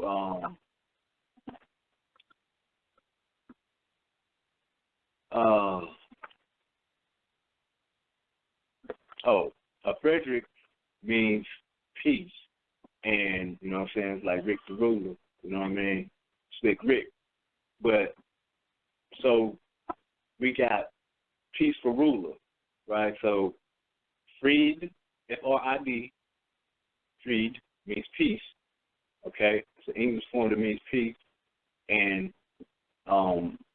Reich means ruler or power, but also can be defined as prince, you know what I mean? So we look at, when we see this Frederick Gray, again, gray means it's a color between white and black. So it's an unknown color that's in between there, but when we mix them together, we get the color gray. But we say it's a gray area. That means, when we're saying that, it means it's an unknown area.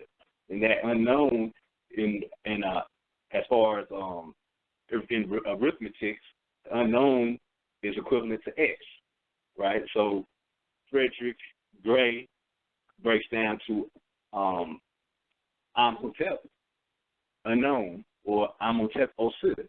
The X also is representative, if you're looking into esoterically, Osir holding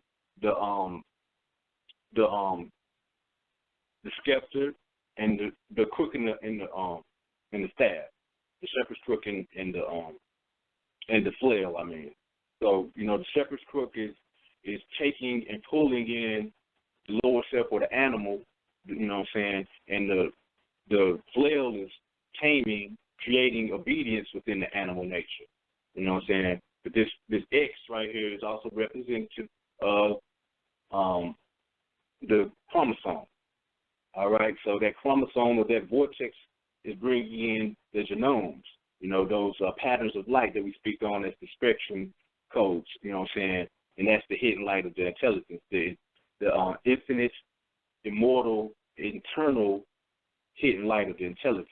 That's basically external and internal melanin when we utilize it properly, and how that formulates and goes into the genome or into that indigenous aspect, the original aspect of ourselves, that first cell, and it wakes it up and makes it pop up out of there, and we see ourselves. You know what I'm saying? We see who we are. That's knowledge of self. And this knowledge of self ain't based on the interpretation of what we're looking at in the mirror. You know what I'm saying? This thing is something that's far greater than ourselves again. You know what I'm saying? So, Frederick meaning ruler of peace. So that's imhotep. You know what I mean? So last year, same time, April 19th is when they announced Frederick Gray, ruler of peace, imhotep Osah, ruler of peace and Lord of the perfect dark. Is when they said he had passed, or his ascension had taken place. All right, and this is in Baal Tamare. Baal, again, is meaning Lord or Master. T-Mo-Re. You know what I'm saying? Ancient name of Africa, or also Kemet, Tamare, meaning beloved. All right, so it's the Lord of the beloved. And what's the after David? David is to the beloved son. David meaning the beloved son. What was the name of the dude? David Koresh. Koresh means holy. You know what I'm saying? So the holy for divine beloved son. You know what I mean? So David or Dawid Koresh, and we're going to the Mogen Dawid. What's the Mogen Dawid? That's the beloved star, or the star of the beloved son. Mogen, M-O-G-E-N, means star in Hebrew, and Dawid means the beloved son. So what is the Mogen Dawid? That's that star David, but in reality, that's the fusion of the lower and higher selves coming into the pyramidal or the triangulated type of aspect, where we have the energy coming down from the heavens in that arc, in that peak, as it forms into a pyramid, a triangle coming down. Then we have one coming from the earth, and when they meet in the center, they form later to a Merkaba, or into the star David. Okay, so that's Baal Tamare, Tamare meaning the beloved land, but also meaning meaning land, Mu meaning water, and Ray meaning fire. So that's the Lord of the land, the waters, and the fire. Okay, so the fire again. So I did a blog last year around this time. I did two blogs. One was called From the Seed to the Fire, and then there was also one that was the entraining thing, the entraining, entertainment, entrainment. In training, entertainment, or in training. So we're looking at that again. Baal, when we convert that L to a R, remember the L and R's are interchangeable, so we convert the L to a R, we have bar. You know what I'm saying? And bar means grain or seed. So it's the seed of the beloved land. And who is the seed of the beloved land? That's the indigenous people. You know what I'm saying? Baltimore. All right. So now we're looking at these dates. I know this date, but it leads up to May 1st. May 1st is the Beltane. That's the big date where they get, they get all festive with their activities, and it comes to a big bubble and pops or whatever. And for them, it's about nothing put no negativity on that. But this is not, what they're showing us is not the whole truth. So, I'm bringing a little bit of something, but like I said, some metaphysical insights to this corruptive system to give us some balance and not be so caught up on the happening as we see it. You know what I'm saying? It's all an illusion. So have fun with it. Don't get caught up on the emotional exchange where it's based on that fear mechanism. Let's love this thing and see what it's doing for you and your experience. You know what I'm saying? Prince, godly, you know what I'm saying, or whatnot, divine. You know what I'm saying? He came up with this symbol that's talking about, you know what I mean, both realms of reality within his walk and how he infused both of those realms together to create inner peace within himself. Imhotep, you know what I'm saying? So that day of May 1st, the Beltane Festival, and we can go back when Obama was inaugurated, I think it was the year after, when Osama bin Laden was found over there in Afghanistan, and they ran him into a cave, and then finally they found him and everything, and they put him on a boat, and they so-called killed him and burnt him and then threw him over in the water. So they had a fire festival, and it culminated on the day of May 1st, or May Day, of I think it was 2010, if I'm not mistaken. So that was a human sacrifice that took place, that so-called took place on that day. You know what I'm saying? Allegedly. But this year, and it's also required that they say it's required that a human sacrifice takes place on May 1st, and a fire sacrifice takes place on April 19th. That could be in relation to what we always do on April 20th, as far as the 420 could be in relation to that, you know what I'm saying, and this Beltane holiday. All right, but also this year is the 240th anniversary of the alleged Illuminati inauguration back in 1776. So this is supposedly the 240th year of their existence. That's whatever. Yeah, it's cool. Because in retrospect, Illuminati means the light one, or the sons of the light. And since everyone has a pineal gland or pineal gland, then we're all sons of the light. We all basically got here the same way we came out the, you know what I mean, came out the womb of a mama. I don't want to get no niggas' names, but if we came out of that right there, then we all here the same way. And mama and daddy formulated that energy the same way, and that was through, you know, through cosmic, galactic, and solaric energy or stardust. They say, if I'm not straight, 8 billion tons of solar energy is coming down on the planet Earth. You know, and that goes into what also is taking place on April 19th. China is planning to launch this new yuan-denominated gold pricing fix on April 19th this year. So, what is gold? Gold is, you know, sun dust or solar dust, you know, basically. So, you know what I'm saying? And that also ties into Haru, light or sun. You know what I'm saying? So, who is Haru? Haru, that's us. You know what I'm saying? The pineal gland takes in that light. You know what I'm saying? So, all of us have this eye Haru, this eye Ra. You know what I'm saying? We're getting the tears of Ra within it. We're getting that, you know, the purple rain, yet they done mixing it up a little bit with these external activities to cause us to be disruptive emotionally and mentally. You know what I mean? And then also with other things, you know, like dealing with current events,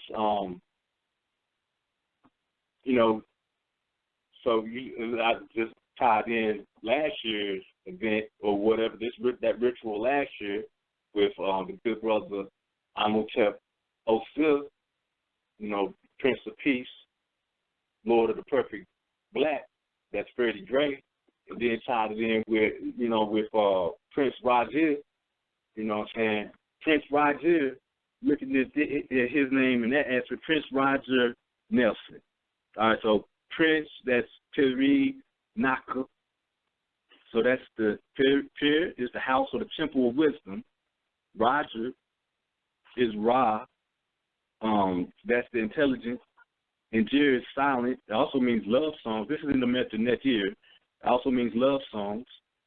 And it also means shield. So then so that's the house or the temple of wisdom that protects the silent love songs of the intelligence. Then we have Nelson. We changed that L to an R. We have Ner. So Ner means strength and victory. So Ner son means brother. So Ner son means the brother of strength and victory. So when we're looking at that right there, we got the whole sentence would be, or the whole statement would be, the temple of wisdom that protects the silent love songs of the intelligence from the brother of strength and victory. Then let's go back to strength and victory. Strength is Gabara. Victory is Netsak. These are two spears on what we call the tree of life, or in the Kabbalist system is called the tree of life, right? And it's also in the Kemetic system because it's derived from ancient Africa. But these two modalities are sitting on, Gabara sits in the 5th spear, Netsak sits in the 7th spear. Gabara meaning strength and victory meaning Netsak. He was 57 years old in his transition. All right, 5 and 7. In that middle pillar, coming from 5 to 7, going down that line, that diagonal line going from 5 to 7, you can Google the tree of life, the Kabbalistic tree of life, and you see what I'm talking about. But the middle pillar is Tepara or Tapara. And you know what I'm saying? That's Haru in there, in the center of that. But Tepara meaning beauty. So 5, that's Gebara, strength. 6, Tepara, that's beauty. And Netsak, Netzach, if I'm not mistaken, that's 7. I mean, that's victory. So his last name, Nir-San, Nir in the Kemetic sense, or the ancient African dialect of the Metu-Neter, one of the most ancient dialects, the mother language, if you will, the mother language, you know what I'm saying? It means, Nir means strength or victory. Coincidence? I don't think so. You know what I'm saying? These are the light code spectrums. This is the rearrangement of what they have given us. Really, the ancestors speak through us through different mechanisms of means. And one of them is through words and symbols. When we can break that word and symbol down back to its origin, its indigenous state, then we can see more of the truth of the reality that's taking place in front of us, and not the portrayed reality, the false reality, the illusionary reality, this great illusion, the Maya. We rearrange it, retransform, you know what I'm saying, what has already been transformed through the metaphysical language. We retransform it through metaphysical language. So not Jakim, but Gebera, which is also, you know, Jakim, and then Netsak, which is on that side of, Jakim is on the side of 7 of Netsak, and Gebera is on the side of 5, Gebera. All right, so that goes back to the Gebera and Jasad, the strength meaning Gebera, and mercy means Jasad. All right, so in the center is Tepra, that's Saru. So you have the mother-father principles on the left and right, and then you have the son in the middle. You know what I mean? Sushamana. You know what I'm saying? The central nervous system collecting both energies and bringing it back up to the root, the head, Resh. You know what I'm saying? And that's Resh is what letter of the Hebrew alphabet, the 20th letter. You know what I'm saying? Resh meaning head means the top. What happened on the 20th? The 20th is the transitionary date of misinformation, basically. You know what I'm saying? It's that's that divatory. How they was attempting to deviate our attention on something else. So they gave us a false sense of hope, which is cool though. You know what I'm saying? To have the sister Harriet Tubman, Haru, you know what I'm saying? So the light of the planet Earth. You know what I'm saying? Tubman, two by mind, two or Ta, again Earth, and then by the soul, and mind meaning daily. So the daily activities of the earth and the sun or the soul, you know what I'm saying? The daily activities of the soul on the planet Earth and through the light, you know what I'm saying, of the earth. But they put, like I said, the divergence or deviating, activating that within by putting it on this piece of paper, which we know has no real value in that as far as resources is concerned. So if this, you know, emotional thing, and what bill do we use the most as far as, or what note do we use the most as far as in our exchange of monetary notes? The $20 bill is one of the most used in America. You know what I'm saying? So they put it on the one that we're going to touch all the time. This is dealing with energy. You know what I'm saying? Energy and motion. You know what I'm saying? So staphylococcus is a germ that's in the hand, right? You know what I'm saying? So this staphylococcus or whatever, when it's exchanged from person to person, we are exchanging our energy. It's just like, you know, spitting on somebody, basically. You know what I mean? But we're exchanging this energy from place to place, and since we are in agreement of it, even in our unknowingness and our unintelligibleness, or through the unintelligible artificial brainwave entrainment, because there's frequencies and sounds that are being generated through this activity in common. You know what I'm saying? We agree to certain things, then we go out there and we go and we play with it, even if we're not knowing. But they put that there intentionally on the 20th. They tell us, you know, Harry Tubman's going to definitely be on the $20 bill. All right? So they turn us on. Oh, happy. You know, it's 422. Oh, happy. You know what I'm saying? Happy, happy, joy, joy. Oh, what a great world it is to live in. That's cool. You know what I'm saying? But then the next day, they turn it off next morning. Prince has transitioned, right? You know what I'm saying? The good brother Prince transitioned. And then later on that day, we get this information that 60 so-called KKK members, they committed suicide, taking cyanide or something, and because the $20 bill now has a melanated sister on. So they'd rather be with Jesus. So they throw that religious thing in there, you know, these parasitic littles, this cabal, this, you know what I'm saying, these so-called Jews throw that in there, and they change up our brainwave entrainment again, that fractalization, always on and off. You know, they turn us on to turn us off perpetually. And this is a state of fear, basically. They give us something to chew on, and then they say, nah, let me get that bone back. You know what I'm saying? I don't know, you can't eat today. You know what I mean? I didn't want to chew on that bone in the first place. I don't want to tell you, I got some, I'm juicing. I don't think I'm going to juice that bone. You know what I mean? Okay, so, you know, and then to come to find out that that whole 60 Ku Klux Klan thing is a hoax anyway. You know, what's called TMZ World News is one of those entertainment websites that don't publicize factual stories. They always had that satire type of information, you know what I'm saying, that comical information trying to stimulate, you know, that emotional reaction.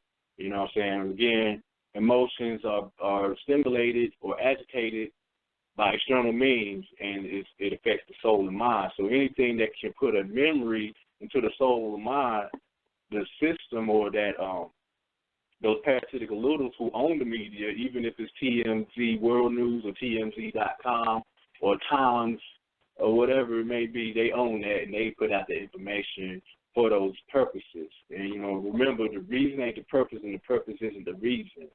So when we're looking at this information, remember, it is not purposeful for us to believe in any of it because it's a lie all up in those beliefs, you know what I'm saying? All right, so, you know, again, I'm going through this. This is my rebuttal. I'm going point to point. I'm attempting to anyway. I'm doing what I you know, like I said, the ancestors, the Ankh Star that gave me this answer. This came through a dream. Matter of fact, the sister is back now. Puma. I'm put on the spot.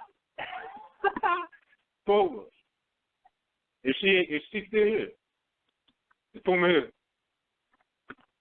Well, at any rate, yeah, I was going to let her come in and communicate with you guys on that. Puma. But yet still, so, like I was saying earlier, we were speaking on that night, and then, we were speaking on the symbol and Purple Rain and Prince in general for maybe about 1 minute. And then, it is what it is. I had a little dream about something, that's what I saw in my dream, what I was speaking on earlier. You know what I'm saying? The head on yellow. Yellow is representative of spirit in some certain aspects. I was calling Kuma, but I wanted her to expand on that a little something as far as what we were talking about, but it's okay. It's all right. It's all right. It's cool. Yeah.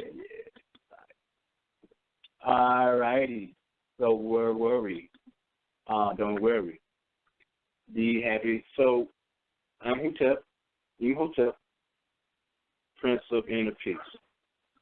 All right, so that inner peace is within, and there's nothing externally that's really going to make us happy. First, we got to find happiness inside. You know what I'm saying? And I never meant to cause you any sorrow. I never meant to cause you any pain. I only wanted to see you laughing in that, purple rain and having fun. You know what I'm saying? Inside, inside, laughing in that purple rain. So after that pain, that red, coming up and getting back into the pineal gland properly, we had a purple rain through the body. You know what I mean? All right, real quick, I'm going to also play this. This is a playback real quick with, basically, this is, just going to play it real fast. This is Red Blue Pill speaking on some of dealing with these music contracts. There's a lot of conspiracy theories floating around about how Michael Jackson gained control over his catalog at Sony. He mysteriously died. We all know he called Tommy Mottola the devil. It's eerily similar with Prince, whereas he constantly told people how much you will be a slave if you sign a contract to the music industry, to the point where he even changed his name to a symbol. So I want Red and Blue, as you know, they was in the hip-hop industry. They got a lot of information that may not be privy to the outside masses. So I want them to go on a little bit about this thing that we call contracts. Do they think there's any validity to this conspiracy theory?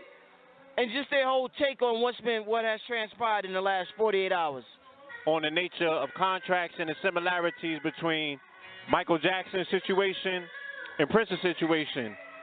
With Michael Jackson, we know that he was in control of a substantial archive, okay? He was in control of a substantial archive that encompassed more than just his music, you know what I'm saying? He had the Beatles, Beyonce, a whole bunch of other people dealing with Sony Musics. With Prince, okay, he was dealing with Warner Brothers, okay, and of course we know Warner Brothers was helmed by Edgar Brofman. We're talking about Lyle Cohen, all right, so we're really talking about the Mossad here without mincing our words, you know what I'm saying? We're talking about these, these Israelis that's up in this industry, the cabal, you know what I'm saying? All right, the Jewish mafia and things of that nature. He recently renegotiated his contract after, I think they said about 8+ years or what have you, from playing hardball with them. You know, of course, we famously know the case where to get out of his contract, he had to change his name to a symbol, all right, because you are contractually obligated to these labels. They own your identity. I have read numerous contracts, record industry contracts. You don't own your likeness anymore. You don't own your name. And if you don't own your name, you don't own yourself. All right? And that's what Moors have been trying to even get through to the people for a minute, talking about these birth certificates and the contractual obligations that you have as a straw man and things of that nature. So he caught on to it, and he figured a loophole out that they didn't expect. But they knew that you niggas would be so obedient that you would not look at him and consider him a liberator. You know what I'm saying? You're going to look at him and see him as a freak and see him as, you know what I'm saying, what he's saying is non-consequential to your circumstance because you want to get up under the deodorant by any and all means necessary. So he's in control. He's the master of his masters. I can do business with you, right? Master's talking to a master, not a master talking to a slave, a sovereign. I'm going to license you. My materials. You don't own my materials anymore. But I'm going to take the big chunk over here to the homie because title is based on the artist owning their own masters. Maybe look at one of those contracts dealing with title. Shout out to Jay-Z if he damn sure figures something out. And that brother's a master because he retrieved control of his masters from Def Jam. You know what I'm saying? When he became president. That's why I have no issue with people calling him a master mason. You damn right. He's the master of his catalog. He's the master of his words. He's the master of his archive. You feel me? He's the master of the ceremony. Very few artists have been able to achieve this. The issue with the contracts that we've been bringing up on the show over the past few months, you know, like Blue Pill said, it's intricately related to what you see with the Moorish information stepping front and center and people being ready to hear the conversation that these brothers have about legalese, which is a language that we don't understand, but there's no excuse in the law for you not understanding the language because it is, ignorance is no excuse to the law. So contracts are what is being used by the people who run these industries or these businesses or these corporations, and they're creating corporate slaves, not in name only, but in contract. So by owning your likeness, by owning your name, by owning your intellectual property, by owning your body, are they not owning you? So do we not see a sophisticated form of slavery? Henceforth, the slave on the good brother's cheek when he was protesting, silently protesting, but using an emoji, a hieroglyphic, or medunetza to convey a point. So he created the androgynous symbol of the days and times that we are in, the Aquarian age, a Gemini, all right? Like Biggie and Pac, okay? A visionary, like Ye, all right? Going against, like Dre 3000, going against outside of the norm, going outside of the box, but being contractually obligated to stay within the box. Most of the time, European men who have mastered the language of technology, which is legalese, where color does not mean the same thing as color in your dictionary, where citizen or minor for that matter, or, you know, debtor, you know what I mean, and creditor. So this wisdom, they don't want the people to hip the people who are unhip. Right. Why do artists be like, you know, I'm getting my life back from this label? Yeah. Why do they make this proclamation of what they're saying, right? And according to you, these are the geniuses amongst you because these are the niggas you listen to, right? This is who you follow. These are your these are your Pied Pipers. So, out of respect for this brother, this should be his true legacy. His true legacy was he was a freedom fighter. He was a liberator. He wanted to break people out of their contractual obligations to these slave corporations, all right? And this shit is larger than just the music industry. This is everybody that's going on right now, all right? So I'll stretch and say the planet, but we're talking about right here in this corporation called this country, U.S. So when people search for a role model of sovereignty, or when people search for a reference point of how to get in the matrix and create your own lane where you're becoming a master, right, of your masters, you have your own estate, Paisley Park. So to be a sovereign, you have to have land. So you have your own estate. Just like Mike, you have your own estate, your own castle, your own land, your own, yeah. Then you have control over your art and your craft or your creation, which is the intellectual property right here. So this is the path that you see many people in the conscious community attempting to do by saying that they're becoming sovereigns in their own right with the things that are created in right here in the mind, which is the reservoir of all wealth. So here's a perfect example for me because he fought the machine and he won.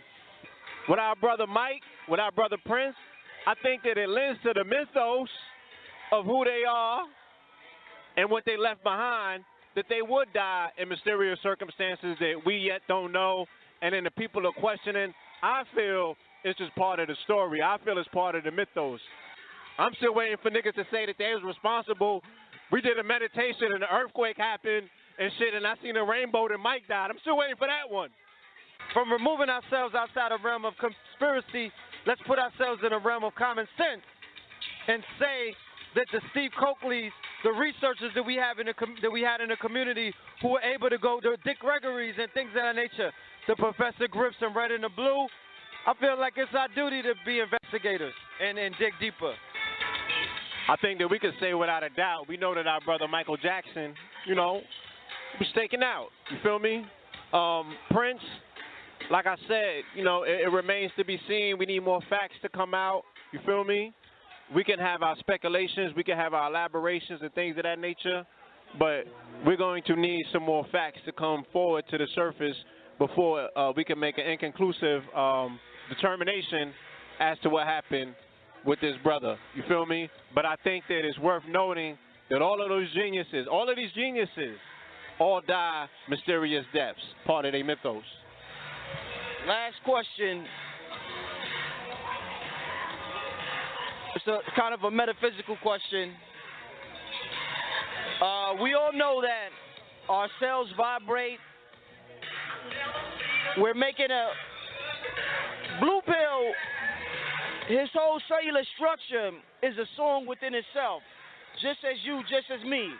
We each create a certain tune, a certain melody, a certain harmony when we walk and talk that attracts and repels certain people if they vibe to that tune or not. The role of a musician down here. Do you think a musician, because a person will say, well, why would the so-called Illuminati care about a fucking musician? Do you think being a musician down here represents the ultimate form of power? And I ask that because Michael Jackson was king of the fucking world, pardon my language. Never seen nobody. Kings, queens, politicians, religious leaders, popes, people I read about. I've never seen nobody have the ability to move people the way he did. From 8 to 80, blind, crippled, and crazy. So with that being said, it seems as though musicians are able to touch people unlike nobody else. Unlike nobody else they're able to do that. So do you think that's the ultimate form of power when you incarnate here, down here, is to be a musician? Hell yeah. You know, unequivocally yes. All right. The fact that it's a fusion between sound, okay, musical instrumentation and voice, all right, and tonality. So they said that, you know, the word was flesh. You know what I'm saying? The word is powerful. I'm going to read a quote from our brother Prince, okay? He said, movies are real. Music is real. It affects people. It's real. The other night I went to a club and I watched a DJ control an entire room. Even politicians can't do that. So I feel that when we're looking at the power of music and the suggestion that music, right, incorporates, when we look at the trivium and the quadrivium and the way that music combines all of those components, not only music but performance art, you know what I'm saying? When people are enraptured in how you do what it is that you're doing. When people were seeing Mike, they were seeing him and fainting and falling out and shit like that. They wasn't listening to his music at home doing it. It was the enrapture of the actual presence of this particular being, this person. So it's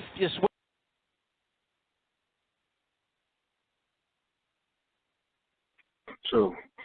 Give thanks to those good brothers for that information. I hope I don't get cussed out and, you know, whatever. For yeah, you know, give thanks. You know what I mean?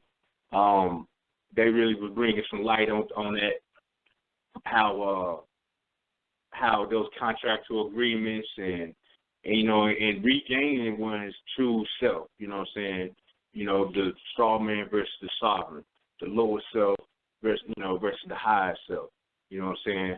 Even if it's in the mechanisms and realms of the physical reality by having to go and get these writs done. But that's replacing the aspect of what has taken place as far as what they have taken from us. They've usurped the throne of the indigenous being, the natural blood and sweat being, and they've replaced it with a piece of paper. So, you know, it's not really fighting fire with fire, but like I said, common sense. You know what I'm saying? Conspiracy means to breathe together. So as long as we looking at it in the way that they're giving it to us, and then we're conspiring in the same realm of that reality, and we're breathing in the same fumes of that fear. So we got to act in love, act in courage. You know what I'm saying? Like fusing up the 5 elements. In place of fear in the kidneys, we rearrange that fear in the kidneys to courage, and we move and we walk with that. You know what I'm saying? So, and that's like he said, we vibrate. Our cells vibrate at a certain frequency. So if the frequency of the cell is vibrating on fear in place of love, then what is we going to perpetually bring to us? You know what I'm saying? We're going to bring fear to us. So as long as I'm walking up to this brother and I'm walking in a state of fear, then that's all I'm going to resonate to, or this sister I'm going to resonate to, brothers and sisters in my general circumference that's going to be fearful. You know, and I don't want no spineless brothers and sisters around. So that's probably why there's not really a lot of people around me like that. And I ain't saying that I ain't got fear, you know what I'm saying? I'm dealing with it. You know what I mean? Dealing with it just like everybody else. You know, but rearrange it, change it, and walk in love, walk in truth, walk in balance. And then that you see we'll build that courage together. And you know what I'm saying? And no man is an island. So it's going to take us, Jesus, that's us. You know what I'm saying? It's going to take all of us as collectives, you know what I'm saying, to do this properly. You know what I mean? Because like the good brother was mentioning, we all in this together. You know, first the self, then the source. You know, indigenous, you know what I mean? So the dark source or the indigenous, that black source, that melanin. You know, and it's not about race either. It's the human race, basically. You know, we out here thinking we in a competition of race, you know what I'm saying? Then we misplacing the information again. You know what I mean? It's not about who is who or whatever, you know, all that stuff. That's cool and stuff, but then at the end of the day, that's another distraction. That's another diversion, and it's, you know, usurping our energy as well. You know, it's paying attention to the wrong thing. We need to pay attention to what's going on inside. That person outside ain't going to make me happy. I can rearrange and change all that shit on the outside just because the inside has changed. You know what I'm saying? I've knocked on doors one way and then knocked on it the other way and seen that door open when I knocked on it when my inside changed. But when my inside was corrupted, the door that I knocked on, no deal. But when my inside became balanced and it wasn't chaotic, then the doors that I knocked on, oh, come on in. Yeah. They see father, they see mother, you know what I'm saying? It's a little different when we acting in accordance to our true nature, our true self, in place of, you know, something that's artificial because of these mechanisms that's rearranging our cellular structure. You know what I'm saying? In naturopathy, they say we live and die from the cellular structure. Now, they talking about nutritionally, you know what I'm saying? But we know nutrition means nutir or netir. So that means divine. So the divine realms of our true self, our true nature, you know what I'm saying, nutrition, that's who we are. You know what I'm saying? To rightfully walk in our path is to be righteous. You know what I'm saying? Right us. So we got to rearrange or retransform these rituals that they're placing on us, on our head, on the wrist, you know what I'm saying, the top, and rearrange that so that we can see clearly now that you know what I'm saying, but we have to be able to see through those clouds, you know what I'm saying, that stress. So sometimes we need to sit and rest, you know what I mean? So to get back into the information, a little something, so where we was at, so he changed Prince, you know what I'm saying, and let's go back to what Prince means again. You know, Prince is the temple of wisdom. So Prince Roger Nelson or Prince Roger Piri Nak Raji Nursan. So that means the brother of strength and victory that protects the silent love songs of the intelligence of the temple of wisdom. All right. And that's the interpretation that came through the ancestors, the star, the answers. You know what I mean? If there was a question, you know what I'm saying, that's what the ancestors had enlightened me on right there. And I give thanks, you know what I'm saying, to that. Because that gives me a better sense of inner peace of imhotep, you know what I'm saying, in my house of wisdom. You dig? All right, so we're all interconnected through those cords. So we all are now getting that, a piece of inner peace. You know what I'm saying? They want to strip us and take us away from that peace. You know, they want to give us a piece of the pie, but they don't want to give us a piece of mind. Right? All right, so that's the so-called parasitic elite, what some people call the elite. I call the parasitic littles. Because they ain't no bigger than that grain, you know what I mean? They just like us. Everybody equal. Ain't no, the prince of the pauper, you know what I mean? Everybody's king, everybody's, a pauper, or every individual has to king their lower self, has to, you know what I'm saying, one way or another, tame that, bring it up, and be the king or the queen of that, that lower state. Okay. So symbol, he changed his name or whatnot to a symbol. Back in, I think it was 1993. Remember, we was talking about that earlier, that collage he had in 1999, or the album in 1982. I think it was 1998 when he went up to a symbol. The artist formerly known as Prince, you know what I mean? But symbol is the main form of mind control due to the language of symbols going directly to the subconscious mind, bypassing the conscious mind. So this is how symbol is interplayed with inside of through the mechanisms of mind control. You know what I'm saying? So because symbols are easily absorbed and meditated on, symbols are hidden in plain sight and are unnoticed to the conscious mind. So when symbols are placed in like strategic areas like the stop sign, you remember I did a blog called Stop a minute back, I think, but the stop sign is a symbol that's placed in a strategic area in our environment that intentionally generates an impulse of energy, a spark that initiates the collapsing of the wave function due to the synthetic psychic information that's held within the symbol, like the stop sign. So the synthetic psychic information goes to the gene or to the DNA, and it causes it for us to fear the stop sign. When in retrospect, the stop sign is not saying stop.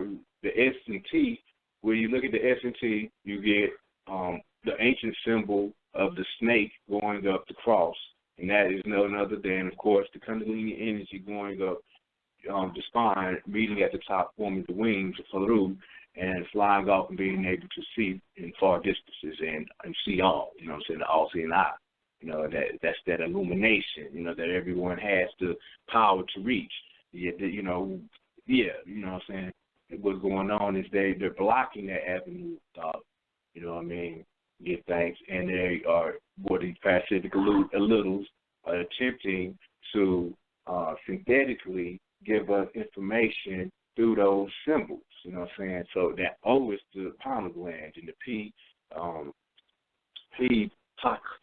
I forget what it means. Hold on, I know it's P means open mouth, right? Blow to blow, scatter, and so that is going up, the open mouth, the scatter, to blow out. Then you have S is samak, and samak means to protect again. So then T is a mark. That's the 22nd letter. That's a sign or a signature, right? That's a symbol. You know what I mean? Then O is I. That's to know. You know what I'm saying? Then P is to blow, scatter, or the edge. So what we have here is S.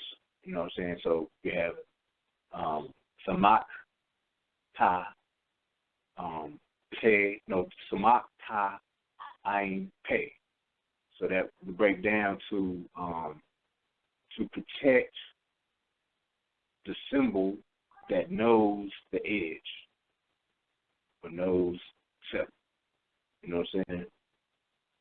So instead of us protecting the symbol or protecting the sign that knows the self or the truth where there is no edge, basically, we stop and we get scared.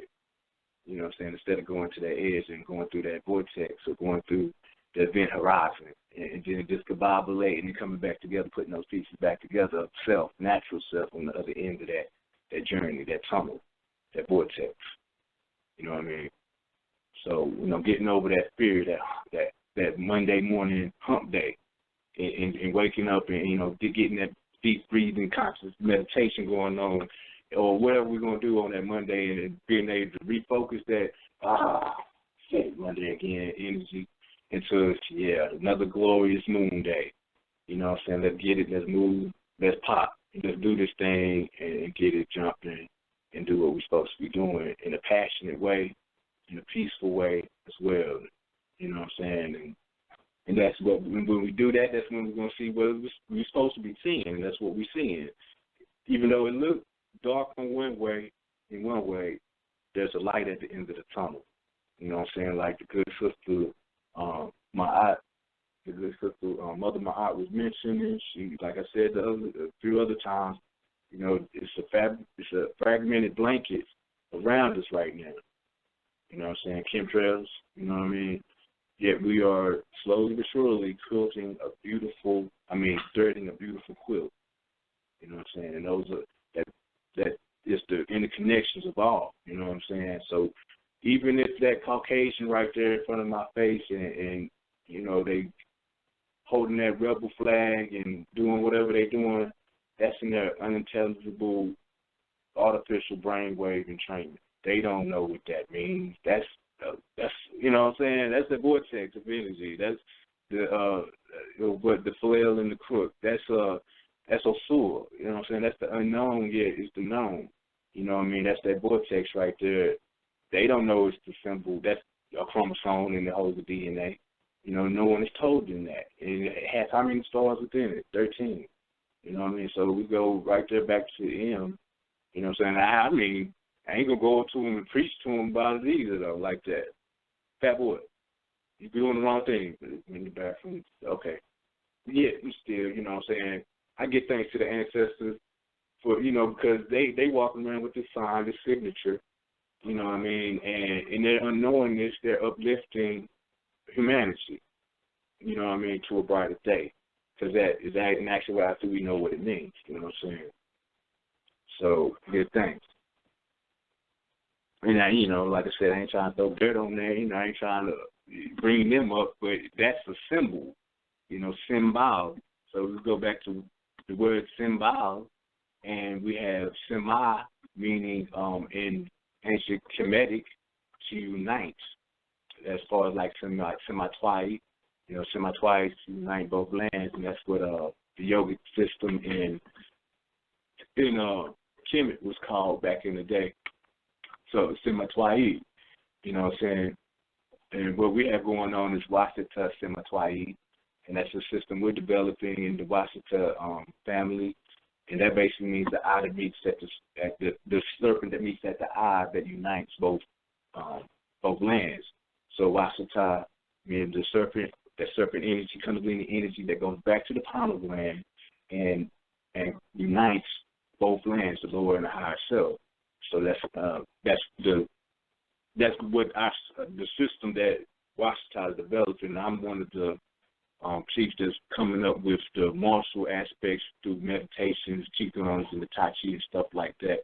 I'm putting together, I got one pamphlet that I put together with Qigong sets in it that we passed out at the event. So you guys come through at these events, these melanated events on the equinoxes and solstices, and you can get that handout. I'm planning to have, perfect plan prevents poor performance. Planning to have a retreat this summer here at the land, here at my residents of my domicile. Sometime this summer where we're going to do a 3 to 5 day. I know 5 days seems like a long time to break away, and it's not vacationing like that, but it's ample amount of land out there. So a tenant out there attempting to get the upstairs renovated to where it's going to be able to facilitate maybe 12 people. I mean, I got enough space upstairs. We have enough space upstairs to where a few people can get up there and really lamp and be comfortable. You know, since especially if it's accommodating, if it's renovated to where it accommodates people and they're comfortable. That's why I'm gonna put it doesn't have any place. I work out up there right now, but before the summer hits, that's what my plans are to have that activated and going. So by maybe September, after the in the meantime, after the solstice, in between the solstice and the equinox, the summer solstice and the autumnal equinox, once we're going to try to get, I'm just putting it out there, I'm trying to get Dr. Alim to come through as well and be one of the keynote speakers and speak on the Tai Chi Chuan and the Qigong. And me and one of my colleagues, my brother Shaib, we're going to go over some of the actual practical applications. As you know, we're going to learn forms. We're going to talk about the Qigong meditations, and we're going to actually do them, apply them, see them, and do it physically, not just over the airways right here, which is cool too. But to actually be right there and see it and be able to apply it at that same moment and not have the confusion of what you're hearing. You can see it and hear it at the same time. It's not YouTube. I did play a Qigong set up there called the 8 Standard Postures of Longevity. Give thanks, and you guys, grab that, embrace that, hug that tree. You know what I'm saying? That's you. That's that seed to the fire right there. That's that. Put that water on the seed. You know what I mean? And speaking on that, I'm gonna read a few things right here. Go to it. This is called the seed to the fire. So hugging that tree. This is something I wrote back in a couple years ago when I was at the University of Comedic Sciences with Dr. Valentine. Give thanks to that brother for putting some water on this seed here and you know what I mean, and allowing this growth and allowing this tree to keep growing upwardly and not outwardly. You dig? All right, so it's seed to the fire. To embellish upon what consciousness accretion expresses from my own spirit of mind, I will begin by briefly examining the life of a tree. The elementary stage of a tree is sparked from a seed that is planted into the soil. As water and sunlight commences to intercourse amongst the seed, it then sprouts and buds, advancing upward out of the soil. The process of growth is determined by how much water and sunlight the seed may receive. At that point, whereas the seed has reached its full physical potential, it is now in unison amongst the forest of trees that it had been conceived in. As time moves, the tree becomes withered and dilapidated from unforgiving weather. Finally, one particular day, a human treads along the path of the forest in search of firewood to heat the family home, and stumbles upon the tree that is now leaning towards the earth, begging to be uprooted so its journey may continue. The family then places the far-removed seed that has transformed into a tree in the fire and stays warm throughout the winter months, giving the tree added purpose, consciousness, and an allowance of higher elevation. In relation to what consciousness accretion means to me now, first of all, conscious means to be aware of one's environment, and accretion means to grow together. So when combined, it could be said that consciousness accretion is the awareness of one's environment that grows together. Returning to the tree and my purpose of using from the seed to the fire as an analogy of consciousness accretion, the tree is symbolic of a physical metamorphosis transforming from the minute seed into a larger structure that will unite with the line of trees that has preceded the propagation of the latter. Viewing the seed as the sun, Nun, S-O-N or S-U-N, planets, cosmic dust, asteroids, atom, particles, and comets. The water as being mother, mem, blood or chaos, otherwise known as dark matter and sunlight, defined as or leader, also known as dark energy. Then the unraveling of what in metaphysics is described as the creative force, the creator, and creation being man, M-A-N, Mem, Alif, Nun, mother, father, son, is revealed. And the ultimate progression of the universe from one to many is brought to light. This revelation, however, has a multiplicity of overtones that have been conceptualized into the periodic table of elements, beginning with hydrogen, the first known element to the third dimensional consciousness of man. I feel that this conclusion alone is a misrepresentation, reason being, from my own perspective, if hydrogen is the original element produced in the third dimensional planetary level, on the third dimensional planetary level, where did the creative force that conceived these functions, which configured hydrogen into a physical substance, originate from? Hypothetically speaking, from my own analysis, I conclude that this is zero from a numerical outlook. Define the physics as the point of singularity, or zero time, when time and mass cease to exist, and metaphysically, it is when past, present, and future unite as one from the perception of the viewer who is attuned to the light code spectrums that triggers higher perceptions of awareness by way of emotion or external motion from energy matter, as Harold Percival portrays as nature matter and intelligent matter in the book Thinking and Destiny. Furthermore, acknowledging that the Western mind is a child of the European psyche, and in recalling the catastrophe created when Dionysus recalculated the Roman Catholic calendar, starting at 1 in place of 0, due to the Romans' lack of cognition concerning the number 0, which immensely threw the calendar off a year or more. 0 on the tree of life pertaining to the Kemetic pantheon is equivalent to Atum, the state of nothing or no thing, also characterized as Hetep, inner peace. Now that we are in the doorway of transcendence and transformation from the present 666 time lock into an alternative interdimensional resonance of what we call time, due to the planet Earth closing in on the dark rift and the alignment of the solar, galactical, as well as universal centers, this alignment will give way to what the Tamanakian Mayan described as the 9 underworlds. What was surfaced in the last session what was surfaced is the undetermined elemental accretion harmonics. In my observation, I've come to the theoretical conclusion that there is a possibility that these 9 unknown accretions of elemental consciousness are the 9 spheres or sephirods of the tree of life, which are in essence higher personifications of awareness or consciousness.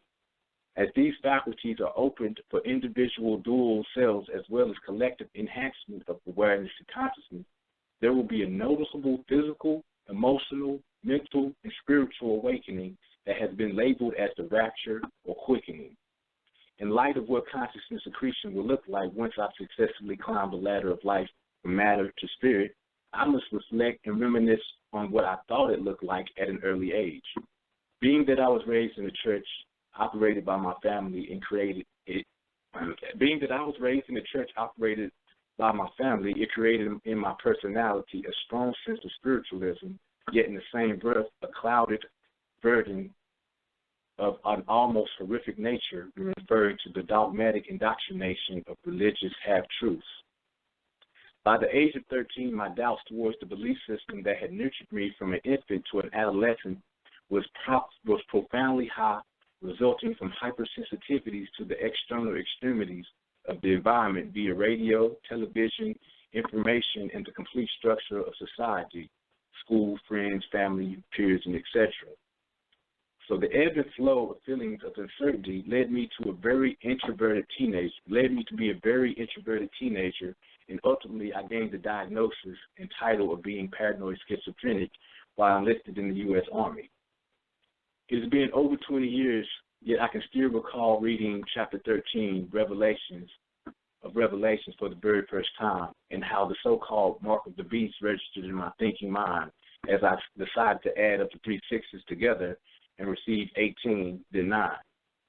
This deciphering meant many things to me at that moment as well as it does now. none more prevalent than what we have been reminded by the good brothers of Dr. Valentine, as well as the other grand masters of our day and time, that 666 is the atomic composition of carbon, which consists of 6 protons, 6 electrons, and 6 neutrons, and also that all living things in the physical ethereum hold carbon at its heart, giving further meaning to Revelations 13, verses 17, when it states, "No one can buy, sell, or trade unless he has the mark." So as to what consciousness accretion will look like once it is achieved, I wish to explore this concept. The force that causes water to descend from higher planes of the atmosphere is the same force that condenses and formulates a human life formed from the primordial fluid symbolized as the black dot worn by yogis and practitioners of that faith and philosophy. As this energy descends, it takes on the spiraling shape of 6 and can be recognized in a host of things on the physical level, including the embryo and its transitions to birth while in the fetal position. In the Kemetic tradition, while referring to Asir as the perfect black, this is a nomenclature to the primordial primeval self. Here again, the Bindu, or black dot. This title is attributed to Asir due to the process of activating the dormant state of melanin in the human subconscious mind. Melanin, the chemical key to life, is an amorphous semiconductor that is constantly transforming accordingly to the differentiation of energy levels introduced to its nucleus. It is also a derivative of carbon, the 6th element of the periodic table. With this information being acquired, I now deduce the beast, or Ba and Ox, the seed of the soul, when the energy matter or Kundalini, Chi, raw life force to this seat in the pineal gland, Asir, it forms into a spiral resembling the number 9 and enlightens one's mind through the spirit. In conclusion to what consciousness accretion will look like from my own perspective is the unification and balance of what we call matter and spirit into one, entitled the Grand Unification Theory of Physics. The seed is the fire, and the fire is the seed. All upward and downward spiraling motions become reconciled and returning to zero or nothing as the circular symbol of the Tao, or the way, which would be yin and yang. And that was the seed, from the seed to the fire. Then we go back to the word Baal Tamare. So Baal, it means the master of the beloved land, the indigenous people. Baal Tamare means the master of the beloved land. Also, Baal, when we interchange the L to a R, is bar. So bar means grain or seed. So it's seed of the beloved son. Also, Tamare means Tamare, land, water, and fire. So it's the seed from the land, there's the water and the fire. So from the seed to the fire. You know what I'm saying? And again, so April 18th, the good brother, the brother of strength and victory, because he's victorious. You know what I mean? April 18th is when he got the rights back. He mastered self. You know what I'm saying? He's mastering that lower self by going in there and battling these so-called these parasitic littles and getting his true self back. You know what I'm saying? You know what I mean? But the maximum is you have to put your neck on the line. You know what I'm saying? In order for it to be true in commerce, sometimes you got to go out there and you got to put yourself in the midst of, these demons, this toxic, this deranged melanin, this toxic reality that's out there, these parasites. You know what I'm saying? That's within the earth and causing detriment. You know what I'm saying? And eating up these good cells, these good kahels. The spirit of God. You know what I'm saying? And formulating some what we call negative type of overreactive minds, because that overstimulation of that negative lower sense causes toxicity to rebuild, and that's what we keep reformulating that cell, because once that cell get into what we call a petri dish or whatever, that one cell is going to feed into the next cell if it keeps mirroring that toxicity. So the next cell will be toxic, the next cell will be toxic. So we got to feed it health, good health. You know what I'm saying? So good thoughts, feed it good vibrations. Like the brother was saying, Brother Rich was saying, we vibrate. I still vibrate at a certain frequency. You know what I'm saying? So if they can alter their frequencies through unintelligible artificial brainwave entrainment, through the heart system and all the chemtrail things, because the chemtrails they vibrate, they stimulate a sound to it, and then it vibrates a certain way, and then the next thing you know, everybody fighting in the streets, like for instance mentioning them. All right, so and also we speaking on that the master numbers. I didn't go into it, but the 22 is master number is the master builder. You know what I'm saying? 22 equals 4. This so-called ritual starts on the 19th, and it culminates on the 1st. The Tetrachakis is what it's called in Esoteric, means it's 1, 2, 3, 4. Basically, that's 1 plus 2 plus 3 plus 4, and you get the number 10. 1 plus 9 equals 10, right? But 1 plus 9 equals 10 equals 1. 19 equals 1, going back to 19, 1, and then going to May 1st, 1. So May Day. So from 19 to 1. All right, so 19, numerology is completion, and also esoterically, the so-called hidden information. 19 means completion, it's the complete cycle. And you can see that cycle, the spine, of the number 9, how the cycle goes up, then it curves over. And so, what we call the divine cycle, or Natir, Natir Shin, that's the divine cycle, that's the microcosmic orbit. So when we breathe in from that 3rd or 5th lumbar vertebrae, and then it goes up the spine, then it comes over into the nose, and we breathe out at the palate, or the cleft. The palate is in the back, right there at the throat, but it's at the same, right around the same area. We breathe out right there, and it goes back into that cycle again. That's the infinite cycle, the divine nutrition, and that we assimilate in those properties of whatever we've taken in as the essence, which will be, food, water, and information in general. And so you get that good water, that good food, that good light, and let it cycle through the body properly through the microcosmic orbit. You know what I'm saying? But 22 is the day after the transition of the good brother Prince there. And 22 is the number of it's the second master number as far as numerology is concerned, but it's the number of deep spiritual understanding, and it is facilitating the appliance of knowledge in a practical way, while we eventually leading to success, high self-esteem, natural intelligence, and ability to work at a high position. Your things, you know what I'm saying? And 22 equals 4. So the holder of this number is considered to be a master builder. The science sees this figure as an entwining of powers between the numbers 11 and 4. Number 11 is responsible for high intuition and visionary thoughts, and number 4 carries the practical nature. The good brother Prince was born on June 7th. That's 6 to 7. That's 13. That's 4. You know what I'm saying? So we go back to 13, 1 and 3, that's M. So that's blood, chaos, and water. That's the purple rain. You know what I mean? So 1 and 3 is 4. And that 4 is the number 4 carries the practical nature. It's the life path number that 22, being the master number equals 4. So when you're looking at it in that sense, that brother right there is it's very powerful combination of 22 and 4 from 13 as well. So number 11 is responsible for high intuition and visionary thoughts, and number 4 carries the practical nature. So that's 11 and 4. 2 and 4. The number 11 and 4. All right, but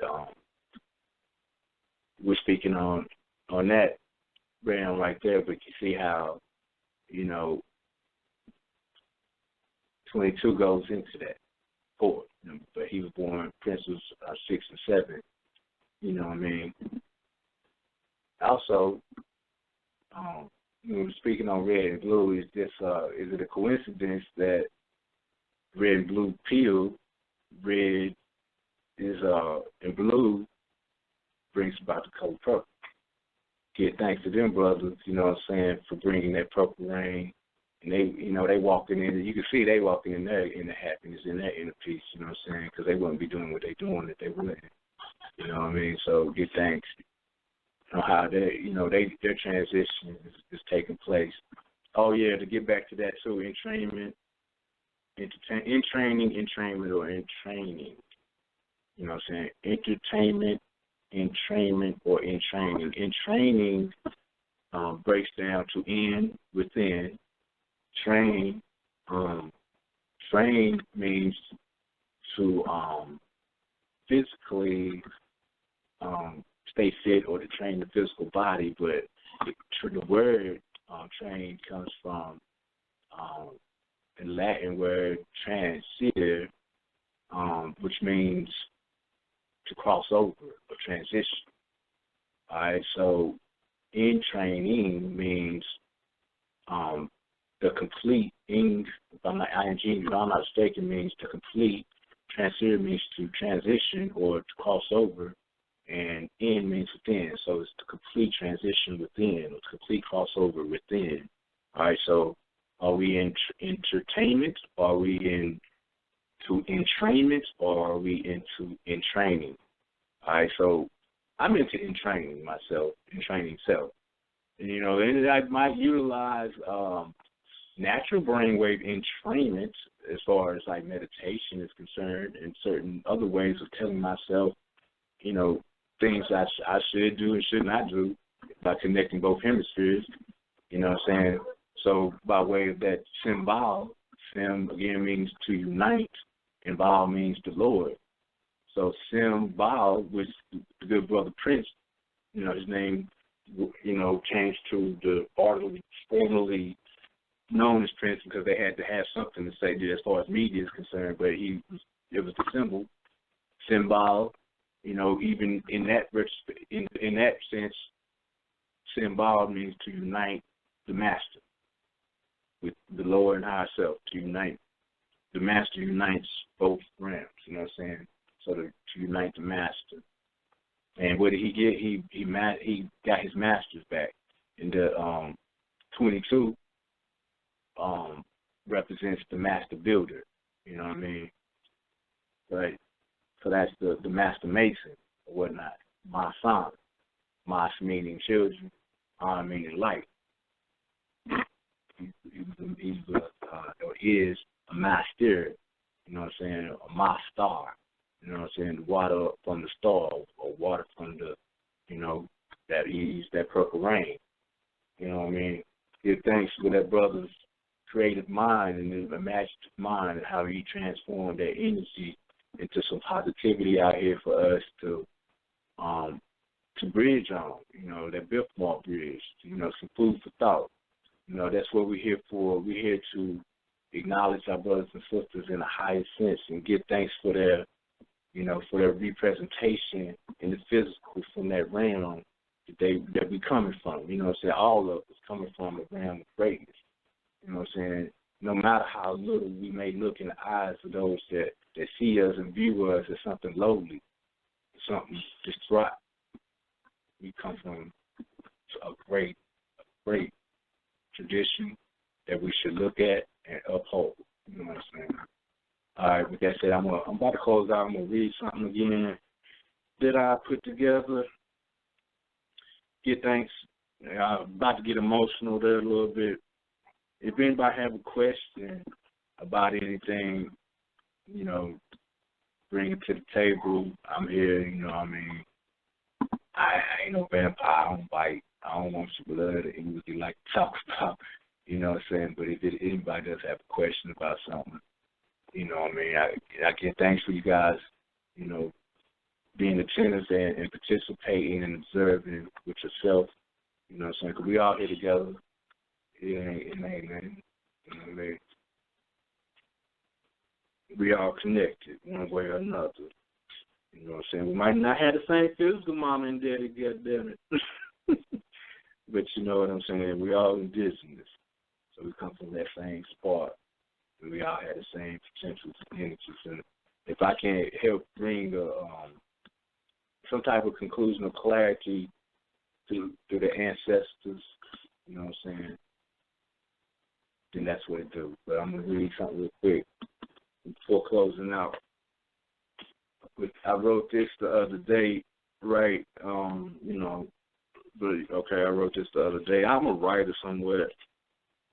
And I give thanks to the ancestors for giving me the ability to put things on paper like that, you know what I'm saying, through the wisdom that I've gained and access, through the wisdom that the eye has gained and access. You know, I don't want to be too egotistical about it, but I get thanks for that within my personality as well as how we can give it back, you know what I mean? So,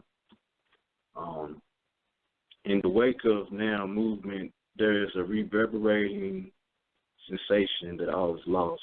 There's no opening for tomorrow's windows of truth and balance and beauty. In our frantic pace to build a foundation of order to strengthen the house of the future, there has been a frequent misplacement of cornerstones that complete the structure of equilibrium. In this confused semi-conscious reality, we view ourselves as separate from others in their state of awareness. This mindset only confuses the situation more, causing an uproar of emotions when confronted or questioned by outside interests who may not have any animosity against the former, yet by reacting with a conditioned mind, it may lead to conflict, which in turn causes a shift in the energy transference from nothing to a lower state of agreement in its actualization. In place of manifesting into a realm of high-frequency convergences, this manipulation of lower and higher frequencies are intentional and strategic. While the unknowing participant has become delusional due to sensually emotional gratifying material items, which are in essence fleeting, yet rearranged into similar, if not the same, molecular agreement in our day-to-day activities of energy transference. Is there an answer to the impeccable question, the perfect question, who am I? And what is our purpose? Yes, there is a conclusion. The answer is that you are everything and everyone, and your purpose is to be just who you are. You know what I mean? All right. No questions. I'm gonna go ahead and pan out right here, real quick. Stretch out for a minute. You know what I mean? With the intent over force. All right. I get thanks. You know what I'm saying? Get thanks. And you know, honor to the ancestors once again, those who came before and those who come after. You know what I mean? Give thanks to the good brothers, Prince. You know, once again, let me put that right there on there again. Prince Roger Nursan, again means the brother of strength and victory that protects the silent love songs of the intelligence from the house of wisdom or the temple of wisdom. How do we get wisdom? We get wisdom in silence. You know, he wrote songs, but he protected the silent love songs of the intelligence. The intelligence inside God speaks to the genes, but he protected those silent love songs, and he protected it well, you know what I mean? And still is, you know, still is, because he was a little upset about something in that dream. Like I said, I don't know exactly what it is. Maybe it was the fact that the industry was doing what they were doing, and he was like, man, maybe it was just that lower energy going, but he had on yellow though, so it wasn't really. Well, that represents also solar plexus reason. So maybe it was he wasn't upset, but something that was going on physically at the time. Like I said, I may have been astral traveling or something. I might have floated in on that. I don't know what he had on that day and that night. But at any rate, you know, imhotep, you know what I'm saying, Prince of Inner Peace. Right?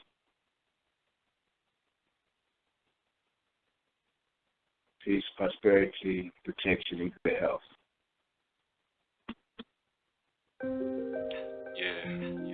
Scientific breakthroughs, the unveilings, spiritual revelations, the openings.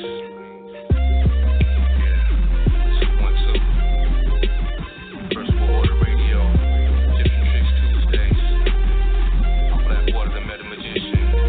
It's Tipz and Trixz Tuesdays, another news day. North, east, west, south. Not here to confuse the day, just diffuse the way. Another Tipz and Trixz Tuesday. That pig, that's fine. Scientific breakthroughs, the unveilings, spiritual revelations, the openings.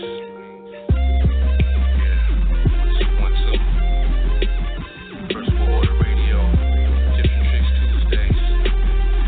Black Water, the Meta Magician. It's Tipz and Trixz Tuesdays, another news day. North, east, west, south. Not here to confuse the day, just diffuse the way. Another Tipz and Trixz Tuesday. That pig, that's fine. Hijacking the mind, aluminum bonds with intelligence. Rewind the message. Merry Christmas. 13 indigenous immigrants. State of the unison, addressing nothing. Foundations congruent, level to level. Fuck the embezzlements. Tales from the crypt, hitting blood rituals. 50 scores flying over California vacation. Flying dragons, swords and daggers, lions and tigers. Gotta get my bearings or perish. Tap into raw flesh, vampire, vegetarian. I'm a malnutrition, chemically imbalanced. Ethiopian, inhaling kush. Blue projects get pushed, mold with the bush. Standing on the middle line, no defining. Swirling dervish, in between space and time. Tipz and Trixz Tuesday, another news day. North, east, west, south. Not here to confuse the day, just diffuse the way. Another Tipz and Trixz Tuesday. Tipz and Trixz Tuesday, another news day. North, east, west, south. Not here to confuse the day, just diffuse the way. Another Tipz and Trixz Tuesday.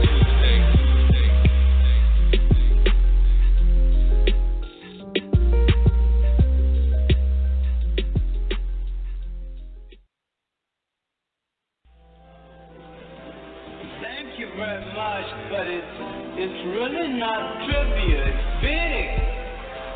African thinking, African philosophy is a big thing. But Africans think and Africans do in a different way. I'm in the pimped out old school, changeable, chocolate hazel butter, smothered in navy bean interior, 65 something, no dreaming, side beams, light streams from faulty faucets, drinking false hopes, wash her brain with soap, operatives lurk over shoulder. Thank you very much, but it's really not trivia, it's big. African thinking, African philosophy is a big thing. But Africans think and Africans do in a different way. I'm in the pimped out old school, changeable, chocolate hazel butter, smothered in navy bean interior, 65 something, no dreaming, side beams, light streams from faulty faucets, drinking false hopes, wash her brain with soap, operatives lurk over shoulders at work, frail supervisors, I feel superfly snooker, superflex Luca, referee shooter, positions elevated, ain't no guessing, ain't no reason, what's the purpose? Nothing's accidental, we met a long time ago. Age was cosmic, universal, before Sosa changed his color of law. A book that I saw, Equilibrium, stay off the median.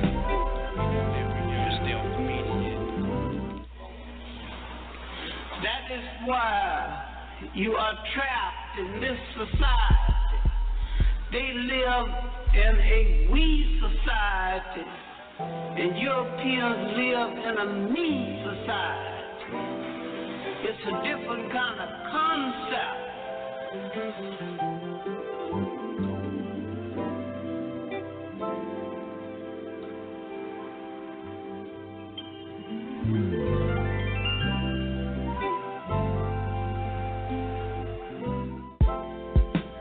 last word reacher, spitting preacher, standing on the throne, secret keeper, mysteries known, dazing at the horizon, a holiday end on Friday, Christmas weekend, trapped in the calendar, beastly transformations, see, look, observations, cipher nano, pick the tempo, ratio, running from a dirty toe, Frito, eating Cheetos, I've worked 3 jobs, paid for 3 homes, Michael Reno and Tito, 10-man line, the scarecrow, the artist did not even sign his name, because the art was created for the whole people. And when you see the folk philosophy, the folklore.